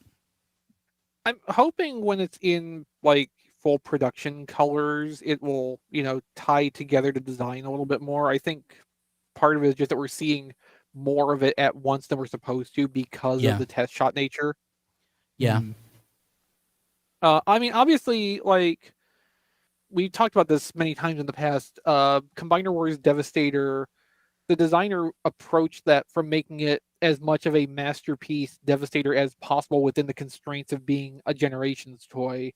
And I think we're seeing kind of the other side of that coin basically here, where this is being as much of a masterpiece or is being as much of a Generations toy as it can to be a contemporary to that Devastator while being made as a masterpiece. So we're kind of seeing those worlds try to kind of mesh and balance a little bit, and it's probably going to be a little bit rough for the first couple of these, because like I assume they're designing these in a straight line and not all 6 at once. We still don't even know how the Masterpiece train bots are going to be released. They could be released piecemeal, which would at least make budgeting easier over time. We didn't have a number for Raiden, did we? It was just a graphic of Raiden. No, so we had the graphic of Raiden at the same time. There was the prototype model of Skyfire, who also did not have a number. Oh crap! I forgot about Skyfire. Yeah, all this stuff is stuff they're working on, and I don't think it's got a set space on a schedule yet. It's just when it gets done and they can start inserting it into the lineup, they will. Maybe if I sit down and just watch Headmasters 3 or 4 more times, I might get really jazzed about the robot modes. Was Shoki the one they called Grimlock in the dub? Oh, geez, I don't remember. Because I'm like 99% sure they called one of the train bots Grimlock. Yeah, the only thing I specifically remember is that, of course, they call Raiden the robot train. Yeah. Which I love. Yeah. I don't know. Again, as a standalone robot, if I don't have any attachment to it, it looks pretty good. Yeah. I'm not a train person, though. For me, if I'm not a train person. I would want more than the engine. I would want cars. Yeah. Yeah, that was one of the things with JRX. Like, I understand for a certain value of how it has to present, they all had to be the bullet train engines, but it also would be nice to just have like a complete bullet train be the combiner. And Shinkalion, Takara's ongoing train robot mecha series, kind of does that. But they don't transform the same way Transformers do, so it's not like you could just get those and sub them in seamlessly either. I'm trying to think. Are any of the train bots? They're all engines. There's not a car among them. Mm-hmm. Yeah, it's just weird to me. Because it would be nice, like a transforming combiner train. If you could actually have a train. Yeah. Oh well. Yeah, it just kind of makes it hard for the train cars to have their own agency, basically. Yeah, like my Raiden has never been outside, basically, other than when I put it together. It's always been in combiner mode. So. Yeah, I don't even think about the individual bots because they suck so bad. Okay. Well, and even Headmasters itself barely gave screen time to the individuals. Raiden was either the train being used as the transportation system after the space bridge broke down, or was the combiner to fight Devastator or Predaking, depending what part of the series you were looking at. Yeah. Okay. And that is it as far as news goes. Who got anything this week? Chris, you said you didn't? I didn't. Matt also said he didn't. He's not even here, but he's not missing out. Don was reaching for something. Don, what'd you get? Oh, I was just turning my fan off. But okay, I'll go. Off topic. I was telling Rob about this before you shut up, Chris. Stopped by Walgreens, didn't see anything, but behind all of the 4 or 5 unicorn Gundams, I found a Death Scythe Gundam from Gundam Universe. So I decided to pick that up because I haven't seen but one of those since they came out. My other off topic. Hang on a second. This is extremely off topic, but Hey, Don, I got 30 things right. No, yeah, I know. But I'm just saying this is something I want to just show off. When you're looking around web pages and you see something that's cool, but you have absolutely no connection to it, it's just a great looking figure. Well, I bought one of those. It's Anubis. Now I haven't assembled it. What is yet. that from? What toy line? I can't. It's basically I can't. Hang on a second. They're doing a complete selection of the ancient Egyptian gods. They've got I'm not getting the whole line by any stretch of the imagination. And Blade said that Blade said that Raiden is Grimlock. So. Oh, okay. Raiden's Grimlock. All right. Yeah, and there's a link I put in our internal chat in case you want to have. Oh, this isn't Stargate done. Right. No, it's not Stargate. It looks like something that you got at like a truck stop, like in like at the border between 2 states. Is honestly to me what it looks like. It looks like there's a truck stop I stopped at both times I came to North Carolina, and that would have fit right in there. Yeah, we must be talking about Masterpiece Cliff Jumper. No. Sorry. Oh. No, it's highly detailed, very sculpted. It comes with a lot of accessories. It's just one of those figures that I have nothing in the collection for a reason to own it. It's like the acid rain tank. In North Carolina, it would be a 2-pack with that and Moses. But anyway, I picked up that because it's a great looking figure and it's going to go on my shelf of odd but really cool things.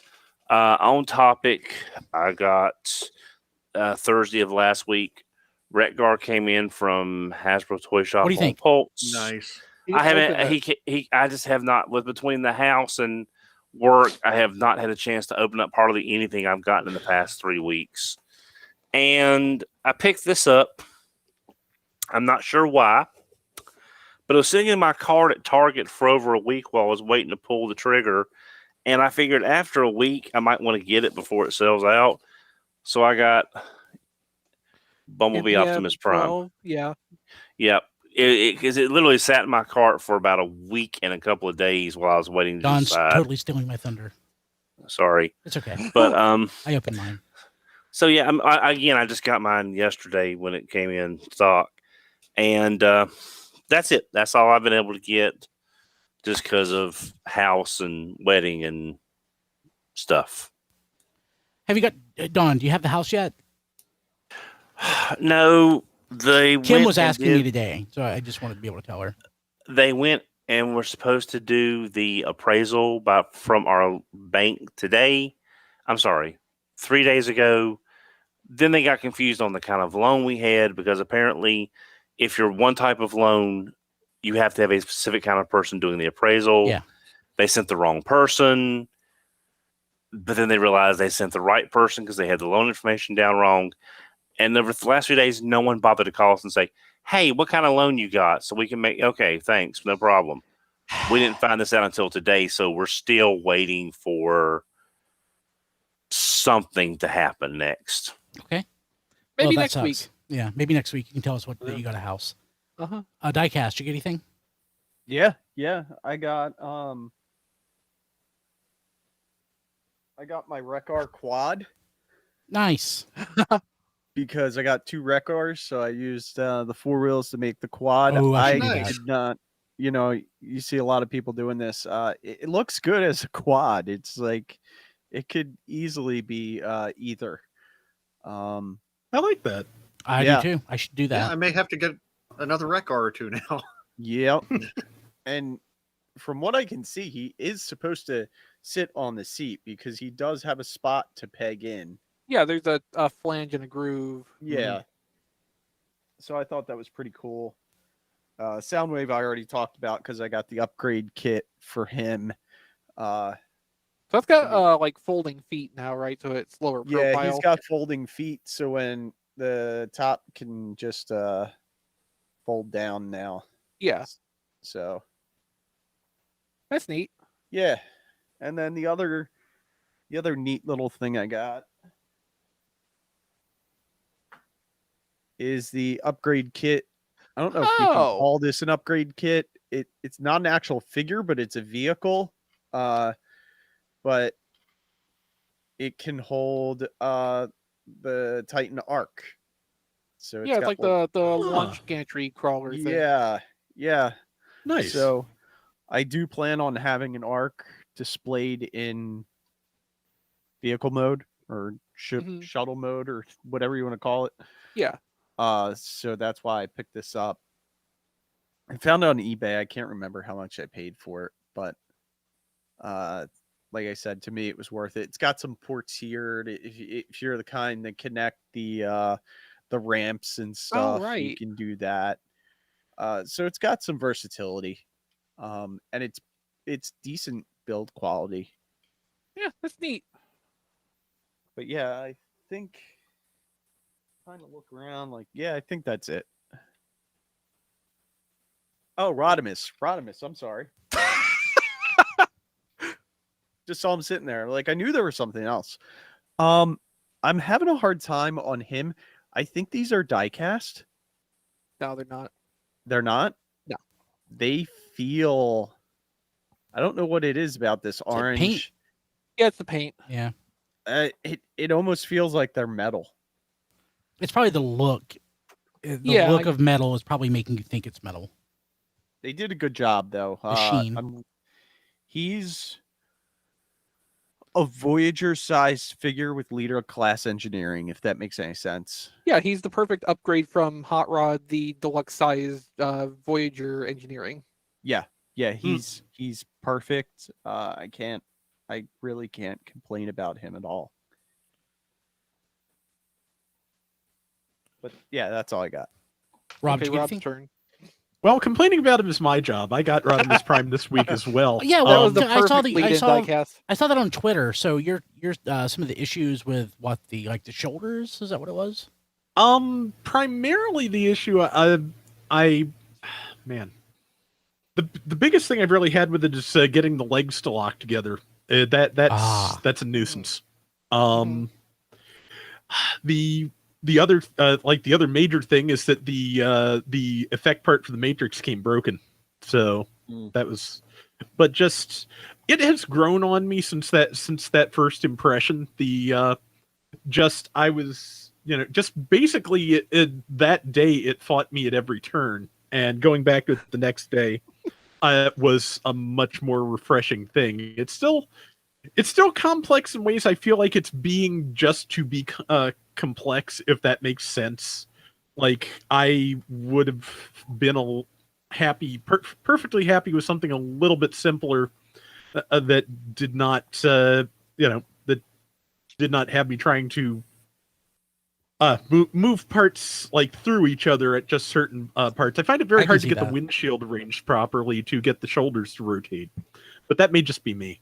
But the other thing that kind of made for a not great first impression is the fact that earlier that day I got Wreck-Gar, and I love Wreck-Gar.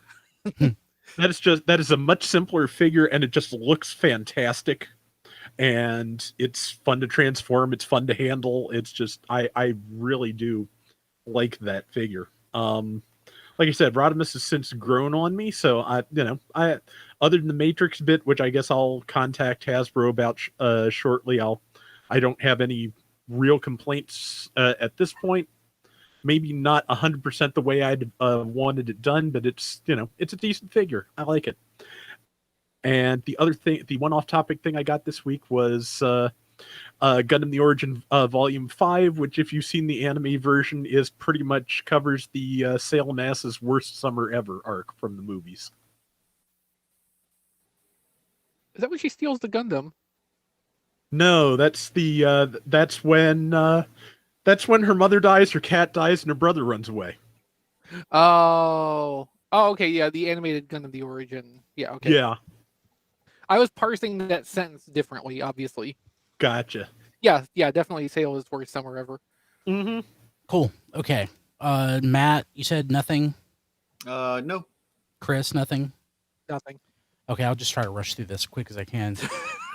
I'm not joking, it's 30 different things. So, I met some Mandarake orders. I was buying the cheapest stuff that they had. There's a nice little filter for it.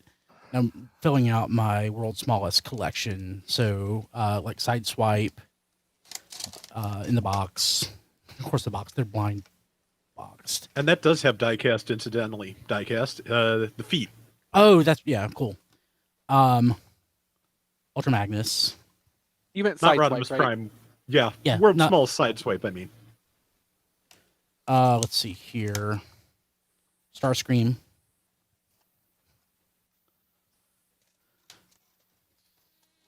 Thrust. No, this is Prowl.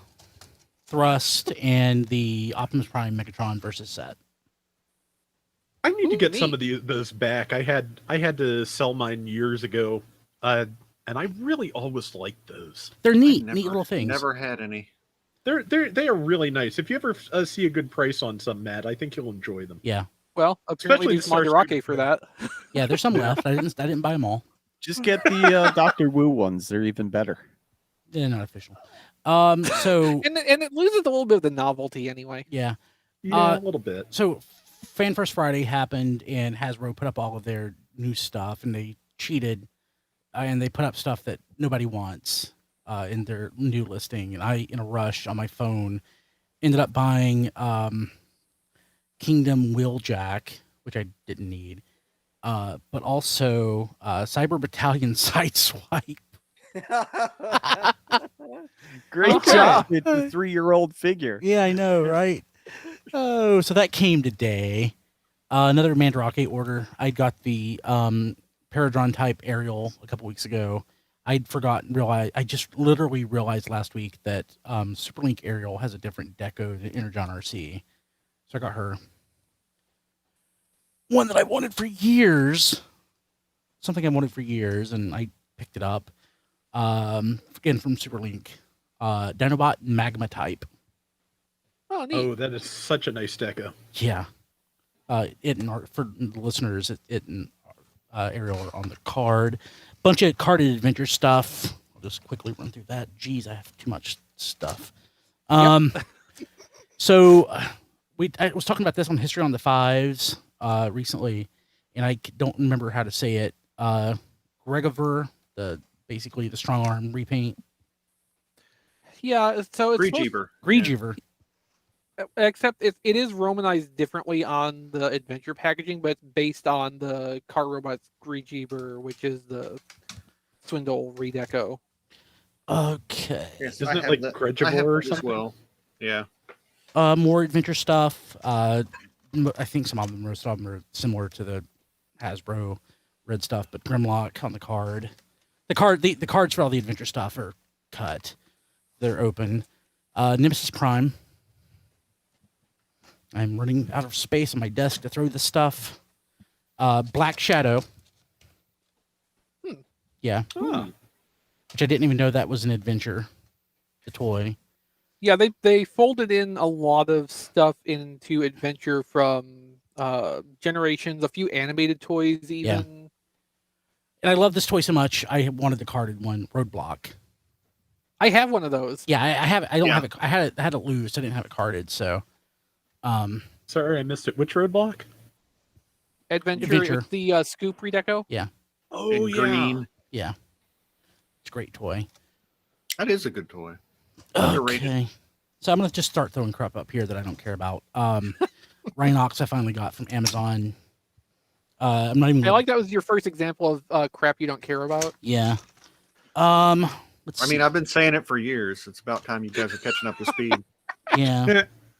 Also, Brian, I thought you should know Gaming Fix is in the Discord, tfradio.net/Discord, counting off the things you're showing. It's 30. I know it's 30. So I didn't count this. I ended up getting 2 Ratgars, and I haven't transformed it because I just haven't had time. But the robot mode is pretty stellar. Yeah, it's pretty stellar. I don't even remember the name of all the characters in the set. but the Dinobot set that popped up on Amazon recently, the 3-pack with the Grimlock that's the motorcycle. It's so goofy. What now? Grimlock is a motorcycle. I was not even aware of the existence of this thing. It popped up. It's a Rescue Bots thing, I think.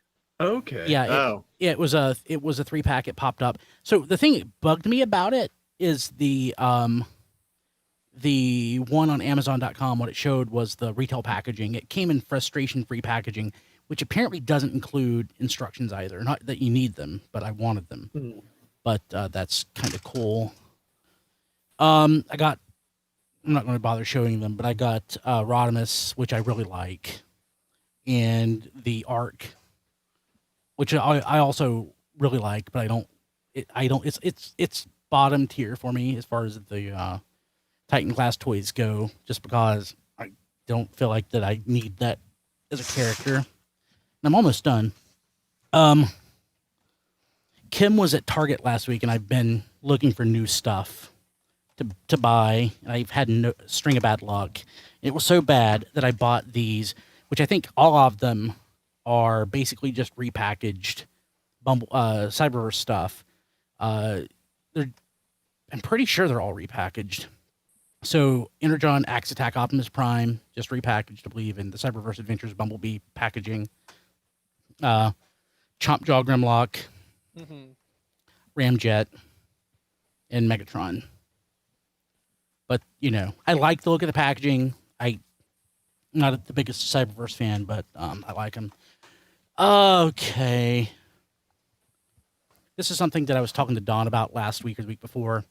This is from 1987. It is a Transformers 2010 branded watch. It comes with a little, I guess, pewter Rodimus Prime or Rodimus Convoy and Metroplex. So this is like a licensed toy. The watch, it's the cheapest licensed product I think I've ever seen. The watch itself isn't bad, but the Transformers logo that is glued to it is literally just like a piece of paper. So this was not meant to last. But kids in Japan take better care of their stuff. That's why there's so much Japanese stuff out there still. I'm trying to figure out which order to go next. I'm going to go with what Don got, but I actually opened it. I really, really love the look of Movie Masterpiece, Bumblebee Optimus Prime. I love the look of it. I don't love the look of the vehicle mode. And I'm still sort of gun shy from other Masterpiece toys, even though it's a little simpler. It's a lot simpler.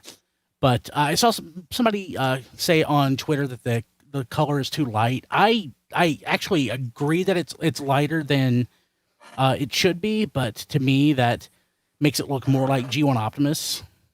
So yeah, it appeals to me a little more, even though it is less authentic to the original design. But it's pretty nice, and I got it for $40 off through red card coupon. Red card coupon, yeah. So yeah. Nice. Very pleased with that. Good Dononomics. Yes. Well, and there's a coupon for that? No, the coupon. So when you sign up for a red card for the first time, they will frequently run promotions where they will then send you a $40 coupon or voucher for purchase. Okay, because I was looking for something to use towards that, and they had nothing at the time. Yeah. So I ended up getting. I don't know why. I haven't necessarily been intending to collect mint on sealed card and mint and sealed box G2 stuff, but it's kind of been happening. So that's just because you're making right choices with your life. Yeah. Well, so with this, I love the mini bots, of course, the chromed out mini bots. And I was actually looking recently. I actually bought a beachcomber on eBay, but the seller said he didn't have it. So after like 2 weeks of looking for it, he canceled my auction. But these popped up online. I got them from Transformerland. I mentioned them before. I got Beachcomber, which I didn't have on Very card. Nice. Didn't have it on card. Have it loose. Sea Spray. Again, didn't have it on card. Had it loose. And Bumblebee. Bumblebee looks really nice. And I already had hubcap.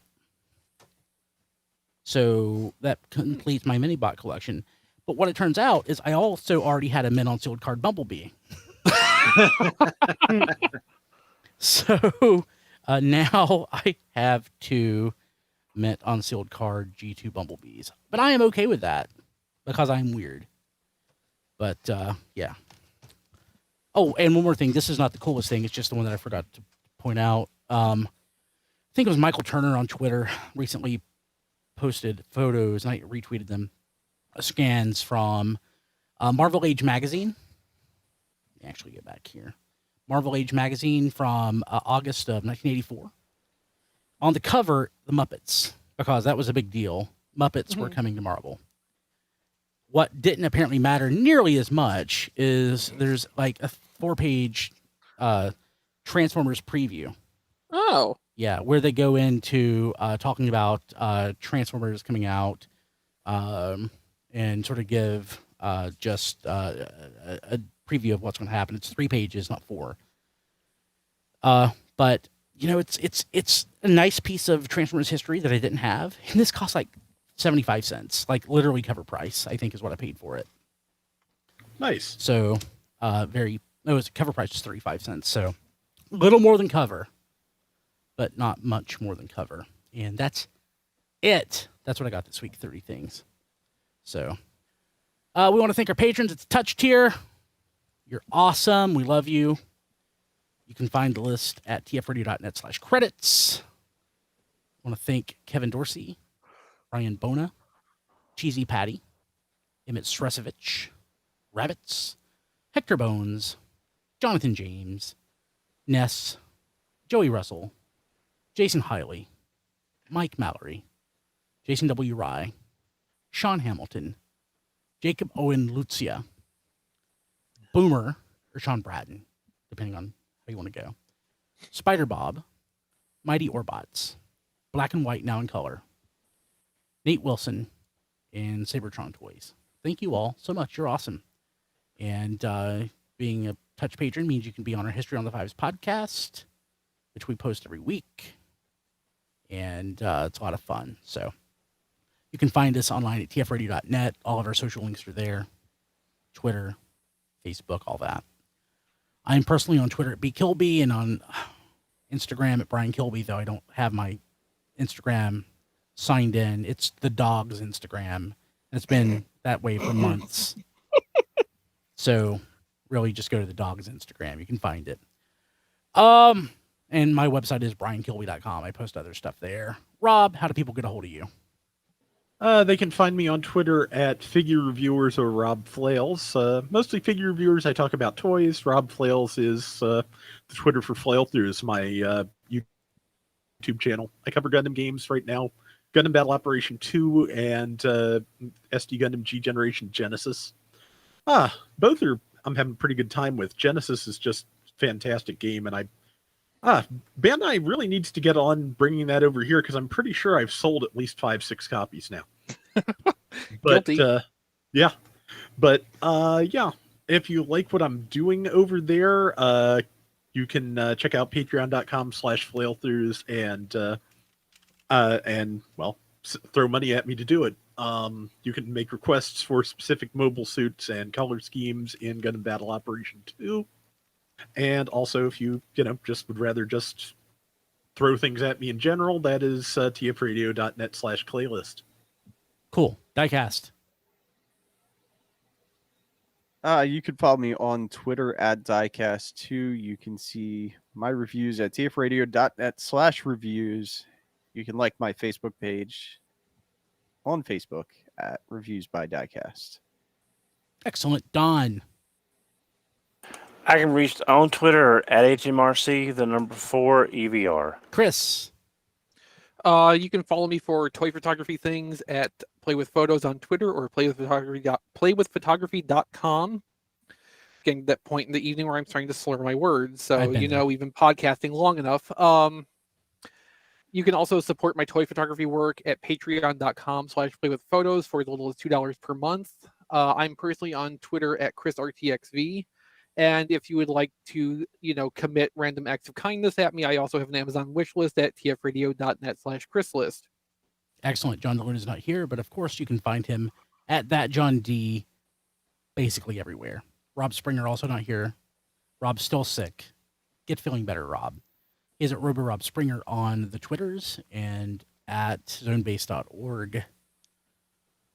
That's it. We're done. We'll be back next week. We'll see you then. Bye, everybody. I forgot we started a little bit late, so we were able to wrap up within an hour and a half. Mm-hmm. Yay. Yay. I didn't ask for a pitching machine and 20 pounds of rocks. All right. Y'all guys have a good night. I'm going to go. Good night, Don. Good night, Well Don. done. Y'all take Hi, care. Don. Yeah, like everything I got for the most part. The Arc and Rodimus weren't cheap, but most everything else was like super cheap, like super duper cheap, which is great. How much is a mint on card G2 Bumblebee roughly? Don't tell me what you paid for it. Just give me a range. If I tell you what the range, it'll be what I paid for it. Well, no, give me a range. Like, I will put it in the chat what I paid for that one. okay. I can't imagine it would be that expensive. No, it's in excellent condition. Are you sure you didn't miss a decimal point in I there? did not. The first one though, I paid. This. Huh. Were the other G2 mini bots in a similar price range? Nope. They were not. Like each? Yeah, each. That's more reasonable. That's more reasonable. Yeah. Yeah. I mean, it's unfortunate that if I was going to obtain for myself one that was on card, I would probably go for Bumblebee. Yeah. That was like 2 years apart when I bought them. So COVID's Yeah. great. Yeah, I would say when you show those off, I was kind of tempted and thinking about that. And not anymore. Yeah. So I will say this. In Dononomicsing things, like I do have a toy budget. Like I have a budget that I keep within. For things like that, normally I'll do the PayPal pay in 4. Oh, okay. So I'll pay a quarter of it now, a quarter of it in 2 weeks, and a quarter in 2 more weeks, and whatever. Uh-huh. So that toy budget will be extinguished for a few weeks as I go through this. But yeah, that's me Dononomicsing it. But Maybe yeah. I'll just stick with the idea of collecting mint on card G2 Cyberjets. They've also gone up, sadly. Probably not that much. Let me actually look. Oh, speaking of prices going up, Chris, did you see the Ninjetti Rangers today?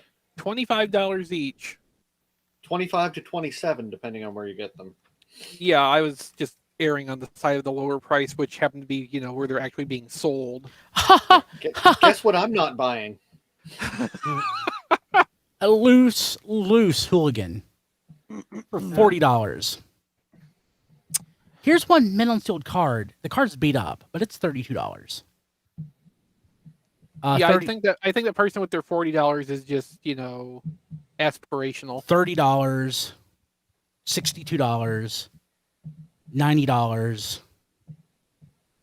$60. Man, I remember getting those for like $10 and $15 I paid each. $15 for them originally, years after the fact. Here's a box hooligan from Takara's G2 for $110, but it looks awesome in the box. I made Matt buy some G2 Cyberjets at BotCon 2015, maybe, and I don't think those were more than $10 or $12 each. That was Jolana. Was it? Yeah. COVID. And you did not have to try very hard. COVID is ruining No, everything. I know it was not very challenging, but still, like, but they were still like $10, $12 each, I believe. Yeah. What's this? Yeah. Some of interesting. those may have been at BotCon in 2015, but I know I bought a couple at Jolana as well. Mm-hmm. Yeah. I got mine, I think, from Bantha Trad. Yeah, I'm pretty sure I remember having you buy some at that BotCon just because I remember. I bought loose ones. I bought loose ones at BotCon and boxed ones at Jolana. Oh, okay. The box ones were like a later release in different colors. Oh, they were probably the Robot Masters ones then. Probably. Because unless you got G2 Japanese boxed ones like what Kilby's talking about, then, the Robot Masters ones would have been the option for boxed ones. Yeah. No, and I remember the ones from BotCon 2015 because I have the picture in my head of where the booth was. It was on the left side we were wall. over against the wall. Yeah. Yeah. Up near where the Hasbro display stuff was. It was one of the last booths before you got to the whole Hasbro display cases. Yeah, I remember where it was as well. And that's where I picked up Hooligan and Space Case. And, yeah. And the other one I can't remember. The stealth bomber. Skyjack.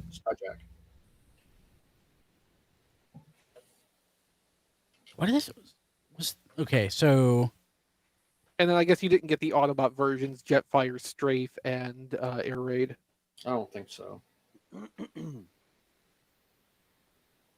Cyberjets are great little toys. They really are nice.